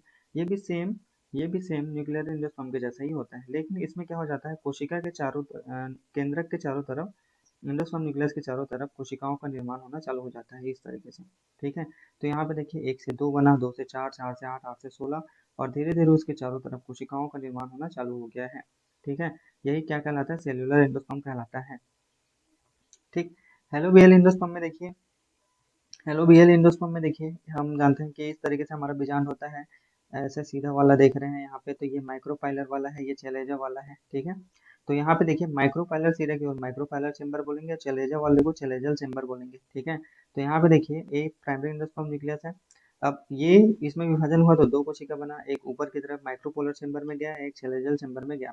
अब माइक्रोपोलर चेंबर वाले न्यूक्लियस में धीरे धीरे क्या होने लगता है? न्यूक्लियर डिवीजन होने लगता है, प्री न्यूक्लियर डिवीजन यहाँ पे होने लगता है, जिससे इसकी संख्या बढ़ जाती है। लेकिन यही डिवीजन चैलेंजर चेंबर में बहुत कम हो जाता है, ठीक है। अब चूंकि जिधर ज्यादा संख्या में रहेगा उधर का एंडोस्पर्म न्यूक्लियस जो है वो ज्यादा जाएगा, ठीक है। तो जैसे जैसे ये ज्यादा होते जाता है, नीचे की तरफ का जो चैलेंजर चेंबर है वो धीरे धीरे क्या होने लगता है? डिलीट होने लगता है। और इसमें केवल माइक्रोपोलर चेंबर के न्यूक्लियस ही या एंडोस्पर्म न्यूक्लियस ही यहाँ पे रह जाते हैं, ठीक है। या हेलो बीएल क्या कहलाता है? या हेलो बीएल एंडोस्पर्म कहलाता है जी, ठीक, ठीक है। हेलो बीएल एंडोस्पर्म कहलाता है। ये देखिए आपके पुस्तक में दिया हुआ है, ये नवबोध का पुस्तक है, हम जानते हैं, ठीक है, क्योंकि हम सीजी बोर्ड का पढ़ा रहे हैं अभी, ठीक है। तो पहला स्वतंत्र नाभिकीय भ्रूणपोष वही है, देखिए एंडोस्पर्म न्यूक्लियस है, ये हमारा माइक्रोपोलर सिरा है, ये चैलेंजल सिरा है, ठीक। एक एक से 2 बना, 2 बन चुका है, धीरे धीरे न्यूक्लियर डिवीजन हो गया, बीच में वेसिकल बन गया। और फिर ये जब किनारे की तरफ चले जाता है तो धीरे धीरे उनके चारों ओर सेल का फॉर्मेशन होना चालू हो जाता है, ठीक है। तो ये क्या कहलाता है? स्वतंत्र नाभिकीय भ्रूणपोष कहलाता है, ठीक है। अब हम देखेंगे कि यह भ्रूणपोष विकसित होकर कैसे जाइगोट का फॉर्मेशन करेगा, ठीक है जी, जाइगोट का फॉर्मेशन करेगा, ठीक। यहाँ पे देखिए माइक्रोपोलर चेंबर, सेलेजर चेंबर दिए हुए हैं। माइक्रोपोलर चेंबर में सभी जो है वो बढ़ चुके हैं पूरी तरीके से और नीचे की तरफ सेलेजर चेंबर बहुत कम है, ठीक है। तो यही क्या कहलाता है? हेलोबियल भ्रूणपोष कहलाता है, ठीक। यहाँ पे देखिए, पहले इसको समझ लेते हैं फिर डायग्राम के थ्रू दिखाएंगे, ठीक है। यह है हमारा क्या, भ्रूण के विकास की संभावना है, मतलब जाइगोट, जाइगोट कैसे विकसित होगा इसके बारे में हमको देखना है, ठीक। यहाँ पे देखिए ये है हमारा प्राइमरी जाइगोट, ठीक है, जाइगोट का सेल, ठीक है, या भ्रूण का सेल यह कहलाता है, ठीक। अब इसमें क्या हो जाएगा? धीरे धीरे क्या होने लगेगा? विभाजन होना चालू हो जाएगा। तो एक कोशिका से 2 कोशिका बन गया, ठीक है। एक कोशिका से 2 कोशिका बन गया, एक को हमने टर्मिनल सेल बोला, एक को हमने बेसल सेल कहा, ठीक है। टर्मिनल सेल और बेसल सेल दोनों में विभाजन होने लग जाता है, ठीक है। तो बेसल सेल धीरे धीरे क्या करने लगता है? लंबाई में वृद्धि करने लगता है। लंबाई में वृद्धि करता है, ठीक है। तो ये धीरे धीरे क्या होने लगता है, सस्पेंसर सेल में यह चेंज हो जाता है, सस्पेंसर सेल में यह चेंज हो जाती है। देखिए यहाँ से देखिए सस्पेंसर सेल है, ठीक है। ये वेसिकल है, ये वेसिकल को हाउस्टोरियल सेल कहते हैं, याद रखेंगे, ठीक। ये वेसिकल है, वेसिकल सेल आगे चल के हाउस्टोरियल सेल में चेंज हो जाएगा, ठीक है जी। हाउस्टोरियल सेल में चेंज हो जाता है, ठीक। सस्पेंसर या निलंबक इसको कहा जाता है, ठीक। अब ये देखिए यहाँ पे ऊपर वाला सिरा है जो टर्मिनल सेल ने बनाया था, टर्मिनल सेल के द्वारा ही जाइगोट बनता है, याद रखेंगे, ठीक है। तो टर्मिनल सेल में वर्टिकल डिवीजन होता है, ठीक है जी, वर्टिकल डिवीजन होता है, वर्टिकल मतलब इधर इधर इधर इधर इस तरीके से, ठीक। और जबकि सस्पेंसर सेल में क्या हो जाता है, ट्रांसवर्स डिवीजन होता है, ट्रांसवर्स डिवीजन मतलब ऊपर से नीचे, ठीक है। तो ये जो हमने देखा था कहाँ गया, ये बेसल सेल हमने देखा था, बेसल सेल में ट्रांसवर्स डिवीजन होता है जिससे ऊपर से नीचे की तरफ कोशिकाएं बनने लगती है। तो धीरे धीरे ये लंबा होकर क्या बन चुका है, सस्पेंसर सेल बन चुका है। आखिरी वाला सेल फूलकर वेसिकल बन चुका है, इसी वेसिकल को हाउस्टोरिया कहते हैं, ठीक है। अब सस्पेंसर सेल का आखिरी वाला हिस्सा, सबसे नीचे वाला हिस्सा क्या कहलाता है, हाउस्टोरियल सेल कहलाता है, ठीक है। ये वाला जो देख रहे हैं ये हाइपोफाइसिस कहलाता है जी, हाउस्टोरियल बोल दिया था, ठीक। ये हाइपोफाइसिस कहलाता है। यही हाइपोफाइसिस आगे चल के क्या बनाता है, रेडिकल बनाता है, रेडिकल, ठीक है, रेडिकल बनाता है। और ऊपर वाला जो हिस्सा था जो किसने बनाया था, टर्मिनल सेल ने बनाया था, यह क्या बना लेता है, जाइगोट का फॉर्मेशन कर लेता है, ठीक है। तो ये देखिए डर्मेटोजन बन चुका है, डर्मेटोजन प्लीरोम और पेरीवेलम हार्ट शेप का यहाँ पे बन जाता है, ठीक है। और ये देखिए धीरे धीरे सस्पेंसर का निर्माण हो रहा है, ये हाउस्टोरिया है या वेसिकल है, ठीक। अब यही जो है वो आगे चल के क्या बन जाएगा, एक जाइगोट का फॉर्मेशन यहाँ पे कर लेगा इस तरीके से। तो ये देखिए यहाँ पे जाइगोट का फॉर्मेशन हो चुका है, ठीक, ठीक है। जाइगोट, जाइगोट के जो दो पत्र बनते हैं उसको कोटिलीडन कहते हैं जी, ठीक है। ये देखिए ये रूट रीजन है जो हाइपोफाइसिस के द्वारा बनाया गया था, ठीक है। और ऊपर की तरफ ये वाला देखिए ये शूट रीजन है जिसको स्टेम टिप कहा जाता है, ठीक है। इसको प्लूम्यूल कहते हैं, प्लूम्यूल, इसको क्या कहते हैं जी, प्लूम्यूल कहा जाता है, ठीक। और ये आउटर इंटेग्यूमेंट, इनर इंटेग्यूमेंट, ये सस्पेंसर है, ये हमारा क्या है, वेसिकल, वेसिकल बोलो या हाउस्टोरिया बोलो, ठीक है। इस तरीके से इसको देखते हैं, ठीक। तो ये भ्रूण का विकास होता है, जाइगोट का विकास यहाँ पे इस तरीके से होता है। अब इसके डायग्राम्स देख लीजिए, डायग्राम्स कैसे कैसे हो सकते हैं, ठीक। देखिए पुष्प में निषेचन, ठीक। यहाँ पे देखिए डायग्राम को देखिए, ये हमने वही सारी चीज पढ़ी है, जाइगोट है, जाइगोट में विभाजन हुआ, terminal cell, basal cell, terminal cell में क्या हो गया, वर्टिकल डिवीजन हुआ, इधर उधर बढ़ने लगा, ठीक है, इधर उधर ऊपर नीचे बढ़ने लगा, ठीक। फिर आ जाते हैं नीचे की तरफ। तो सस्पेंसर बेसल सेल क्या करता है, ट्रांसफर से डिवीजन करता है ऊपर से नीचे की तरफ, ये देखिए ऊपर से नीचे जा रहा है ना यहाँ पे, ठीक। ये सस्पेंसर सेल है, ये वेसिकल है, वेसिकल है, इसको हाउस्टोरिया कहते हैं, इसका नीचे वाला भाग हाइपोफाइसिस कहलाता है। ये देखिए यहाँ पे हाइपोफाइसिस लिखा हुआ है, ठीक है, हाइपोफाइसिस कहलाता है। यही हाइपोफाइसिस रेडिकल का निर्माण करता है, ठीक है। तो ये देखिए शूट मेरिस्टम बन चुका है और यहाँ पे होगा एक रूट मेरिस्टम, ये रूट मेरिस्टम होगा, ये शूट, शूट मतलब ऊपर वाला भाग, पत्ती वाला भाग, ठीक है। ये कॉटिलीडन मतलब बीज पत्र, ठीक है। इस तरीके से जाइगोट का फॉर्मेशन यहाँ पे होता है, ठीक। ये वाला देखिए फिर से वही है, सेम टू सेम वही प्रक्रिया यहाँ पे हो रही है, डर्मेटोजन प्लेटोम पेरीवेलम यहाँ पे बन चुका है, ये दोनों एक भाग और ये दूसरा दूसरा भाग में चेंज हो जाएगा, ठीक है। इसी को कोटिलीडन कहते हैं, यही हमारा जाइगोट है, ठीक है, यही हमारा जाइगोट है, ठीक। तो ये देखिए यहाँ पे फिर से अलग अलग प्रकार का हो सकता है, ग्लोब्यूलर हो सकता है, हार्ट शेप का हो सकता है, टॉर्पिडो शेप का हो सकता है, और ये कोटिलीडन इस तरीके का हो सकता है भाई, ठीक। ये शूट टिप है मतलब ऊपर की तरफ हो जाएगा, ठीक। यहाँ पे देखिए फिर वही है, सेम टू सेम वही चीज़ है, ये देखिए हार्ट शेप का यहाँ पे हो चुका है, फिर ये दोनों अलग अलग हो जाते हैं तो ये कोटिलीडन बन जाता है, देखिए पहला कोटिलीडन दूसरा कोटिलीडन, ठीक है। तो इस तरीके से ये प्रक्रिया यहाँ पे संपन्न होती है। तो ये क्या हो चुका है, निषेचन के पश्चात भ्रूण का निर्माण यहाँ पे हो चुका है, ठीक है जी। निषेचन के पश्चात भ्रूण का निर्माण यहाँ पे हो चुका है। अब आगे बढ़ते हैं, ठीक। अब बीज का निर्माण देख लेते हैं, बीज का निर्माण कैसे हो जाता है। देखिए यहाँ पे हमने क्या पढ़ा था, यहाँ पे हमने देखा था कि यहाँ पे एंटीपोडल सेल होता है, बीच में एक सेल होता है और नीचे सिनर्जिक सेल, बीच में पोलर न्यूक्लाई होता है जी, और इधर एक सेल और सिनर्जिक सेल। एक सेल के साथ जब फ्यूज होता है तो 2n स्ट्रक्चर बनता है, यही 2n स्ट्रक्चर क्या बनाता है, जाइगोट बनाता है। तो जाइगोट को हमने इस तरीके से देखा, ठीक है। ये रेडिकल हो गया, ये प्लूम्यूल हो गया, जो शूट रीजन होता है, ये रूट रीजन होता है, ये शूट रीजन होता है, ठीक। ये दोनों कोटिलीडन है, ये हमने देखा था, ठीक। तो ये क्या हमने देखा, ये हमने देखा ये वाला, ठीक। और ये जो ऊपर वाला हिस्सा होता है जो इसके साथ दूसरा न्यूक्लियस जुड़ता है तो ये 3N बन जाता है। ठीक है, यही 3N क्या बनाता है, भ्रूण पोष बनाता है। ये देखिए भ्रूण पोष बनाता है। ठीक, तो ये जो ऊपर वाला हम देख रहे हैं ये भ्रूण पोष है जी। ठीक है, ये जो ऊपर वाला हम देख रहे हैं, ये जो ऊपर वाला हम देख रहे हैं वो क्या है, भ्रूण पोष है। ठीक है, ये ऊपर वाला क्या है, भ्रूण पोष। और नीचे वाला जो ये बना था ये क्या हो जाएगा, ये जाइगोट हो जाएगा। ये जाइगोट वाला रीजन है। ठीक है, ये देखिए प्लूम्यूल मैंने बताया था, ये रेडिकल हमने बताया था। प्लूम्यूल के ऊपर वाला भाग क्या कहलाता है, कोलियोप्टाइल कहलाता है। नीचे वाला भाग क्या कहलाता है, कोलियोराइजा कहलाता है। ये हमारा जाइगोट वाला भाग है और ये हमारा क्या है, भ्रूण कोश, भ्रूण कोश कहलाता है। ठीक, एम्ब्रियो, एंडोस्पर्म। ठीक, एंडोस्पर्म कहलाता है। ठीक है, तो ये हो जाता है हमारा। ठीक है, ये हो गया हमारा बीज का स्ट्रक्चर। ये मक्का का बीज है। ठीक है जी, ये मक्का का बीज है। अब बीज के बाद फल का निर्माण देख लेते हैं। फल का निर्माण कैसे होता है, ये देखिए ये हमारा क्या है, ये हमारा ओव्यूल या अंडाशय का स्ट्रक्चर है। ठीक है, अंडाशय के अंदर इस तरीके से ओव्यूल रहते हैं। तो ये वाला हिस्सा फल बन जाता है और ये वाला हिस्सा बीज बना लेता है। ठीक है, तो ये वाला हिस्सा हम यहाँ पे देखते हैं, जैसे आम का है तो ये वाला हिस्सा क्या बना लिया, बीज बना लिया। और ये यहाँ पास का जो जगह हमने देखा था ये क्या बन चुका है, फ्रूट बन चुका है।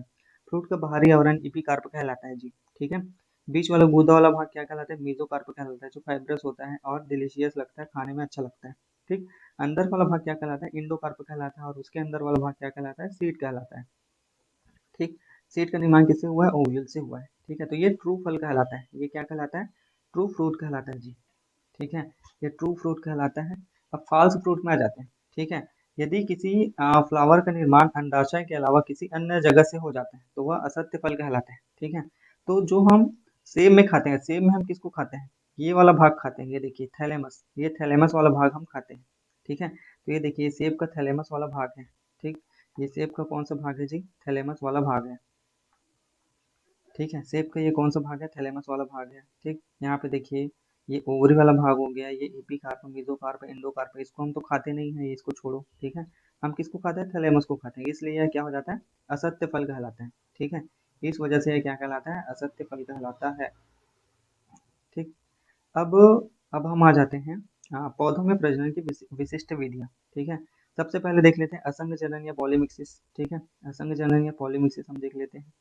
ठीक, एपोमिक्सिस जी। ठीक है, जिसमें बिना निषेचन के एक भ्रूण का निर्माण होता है। ठीक है जी, जिसमें बिना निषेचन के एक भ्रूण का निर्माण होता है, यह क्या कहलाता है, असंग जनन या पॉलीमिक्सिस कहलाता है। ये अलग अलग प्रकार के हो सकते हैं। सबसे पहले अपयुग्मन या एपोगमी के बारे में देखते हैं।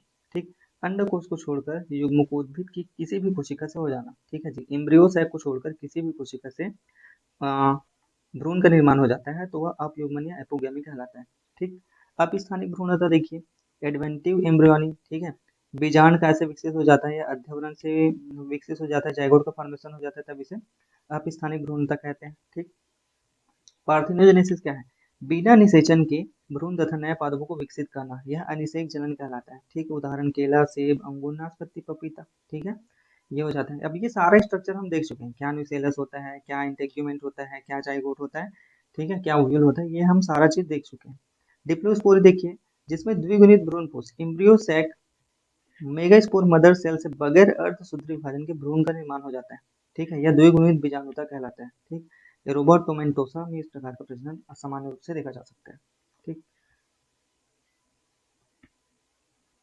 अपबीजाणुता एपोस्पोरी देखिए, एपोस्पोरी क्या होता है, जब द्विगुणित बीजांड किसी अन्य कोशिका से, ठीक है, किसी अन्य कोशिका से द्विगुणित भ्रूण कोश उत्पन्न हो जाता है। ठीक है, न्यूसेलस, न्यूसेलस या किसी भी अन्य कोशिका से क्या हो जाता है, भ्रूण कोश का निर्माण हो जाता है। ठीक है, तो वह क्या कहलाता है, अपबीजाणुता कहलाता है। ठीक है जी, अपबीजाणुता कहलाता है। फिर देखिए पॉलीम्ब्रियोनी, पॉलीम्ब्रियोनी मतलब भ्रूण की संख्या बहुत अधिक हो जाती है, एक से अधिक हो जाती है, यह पॉलीम्ब्रियोनी कहलाता है। ठीक है, यह किसमें पाया जाता है, निकोटियाना में देखा जा सकता है, नींबू में देखा जा सकता है। ठीक है, नींबू में यह देखा जा सकता है। ठीक है ना, नींबू में यह देखा जा सकता है। ठीक, तो ये क्या कहलाता है, पॉलीम्ब्रियोनी कहलाता है। पॉलीम्ब्रियोनी मतलब एक से अधिक भ्रूण का पाया जाना। फिर हम आ जाते हैं पार्थिनोकार्पी, अनिषेक फलन। ठीक है, अनिषेक जनन में जाइगोट का फॉर्मेशन होता है। ठीक है जी, अनिषेक जनन में जाइगोट का फॉर्मेशन होता है। अनिषेक फलन में बिना निषेचन के फल का निर्माण हो जाता है, यह अनिषेक फलन कहलाता है। ठीक, तो यह कितने प्रकार से हो सकता है, आनुवांशिक रूप से हो सकता है, पर्यावरणीय रूप से हो सकता है, रासायनिक रूप से हो सकता है। रासायनिक रूप से कैसे करेंगे जी, ऑक्सीजन जिब्रेलिन प्लांट हार्मोन दे देंगे, उदाहरण नींबू, स्ट्रॉबेरी। ठीक है, तो बिना निषेचन के फल का निर्माण करने के लिए हार्मोन का क्या कर देते हैं, स्त्रावन कर देते हैं। ठीक है, पर्यावरणीय निषेक फलन वही है, कम तापमान के कारण हो जाता है। नाशपाती, टमाटर, जैतून में देखा जा सकता है। अनुवांशिक अनिषेक फलन केला में देखा जा सकता है, संतरा, अंगूर, सेब, नाशपाती में आप पाया जाता है। ठीक,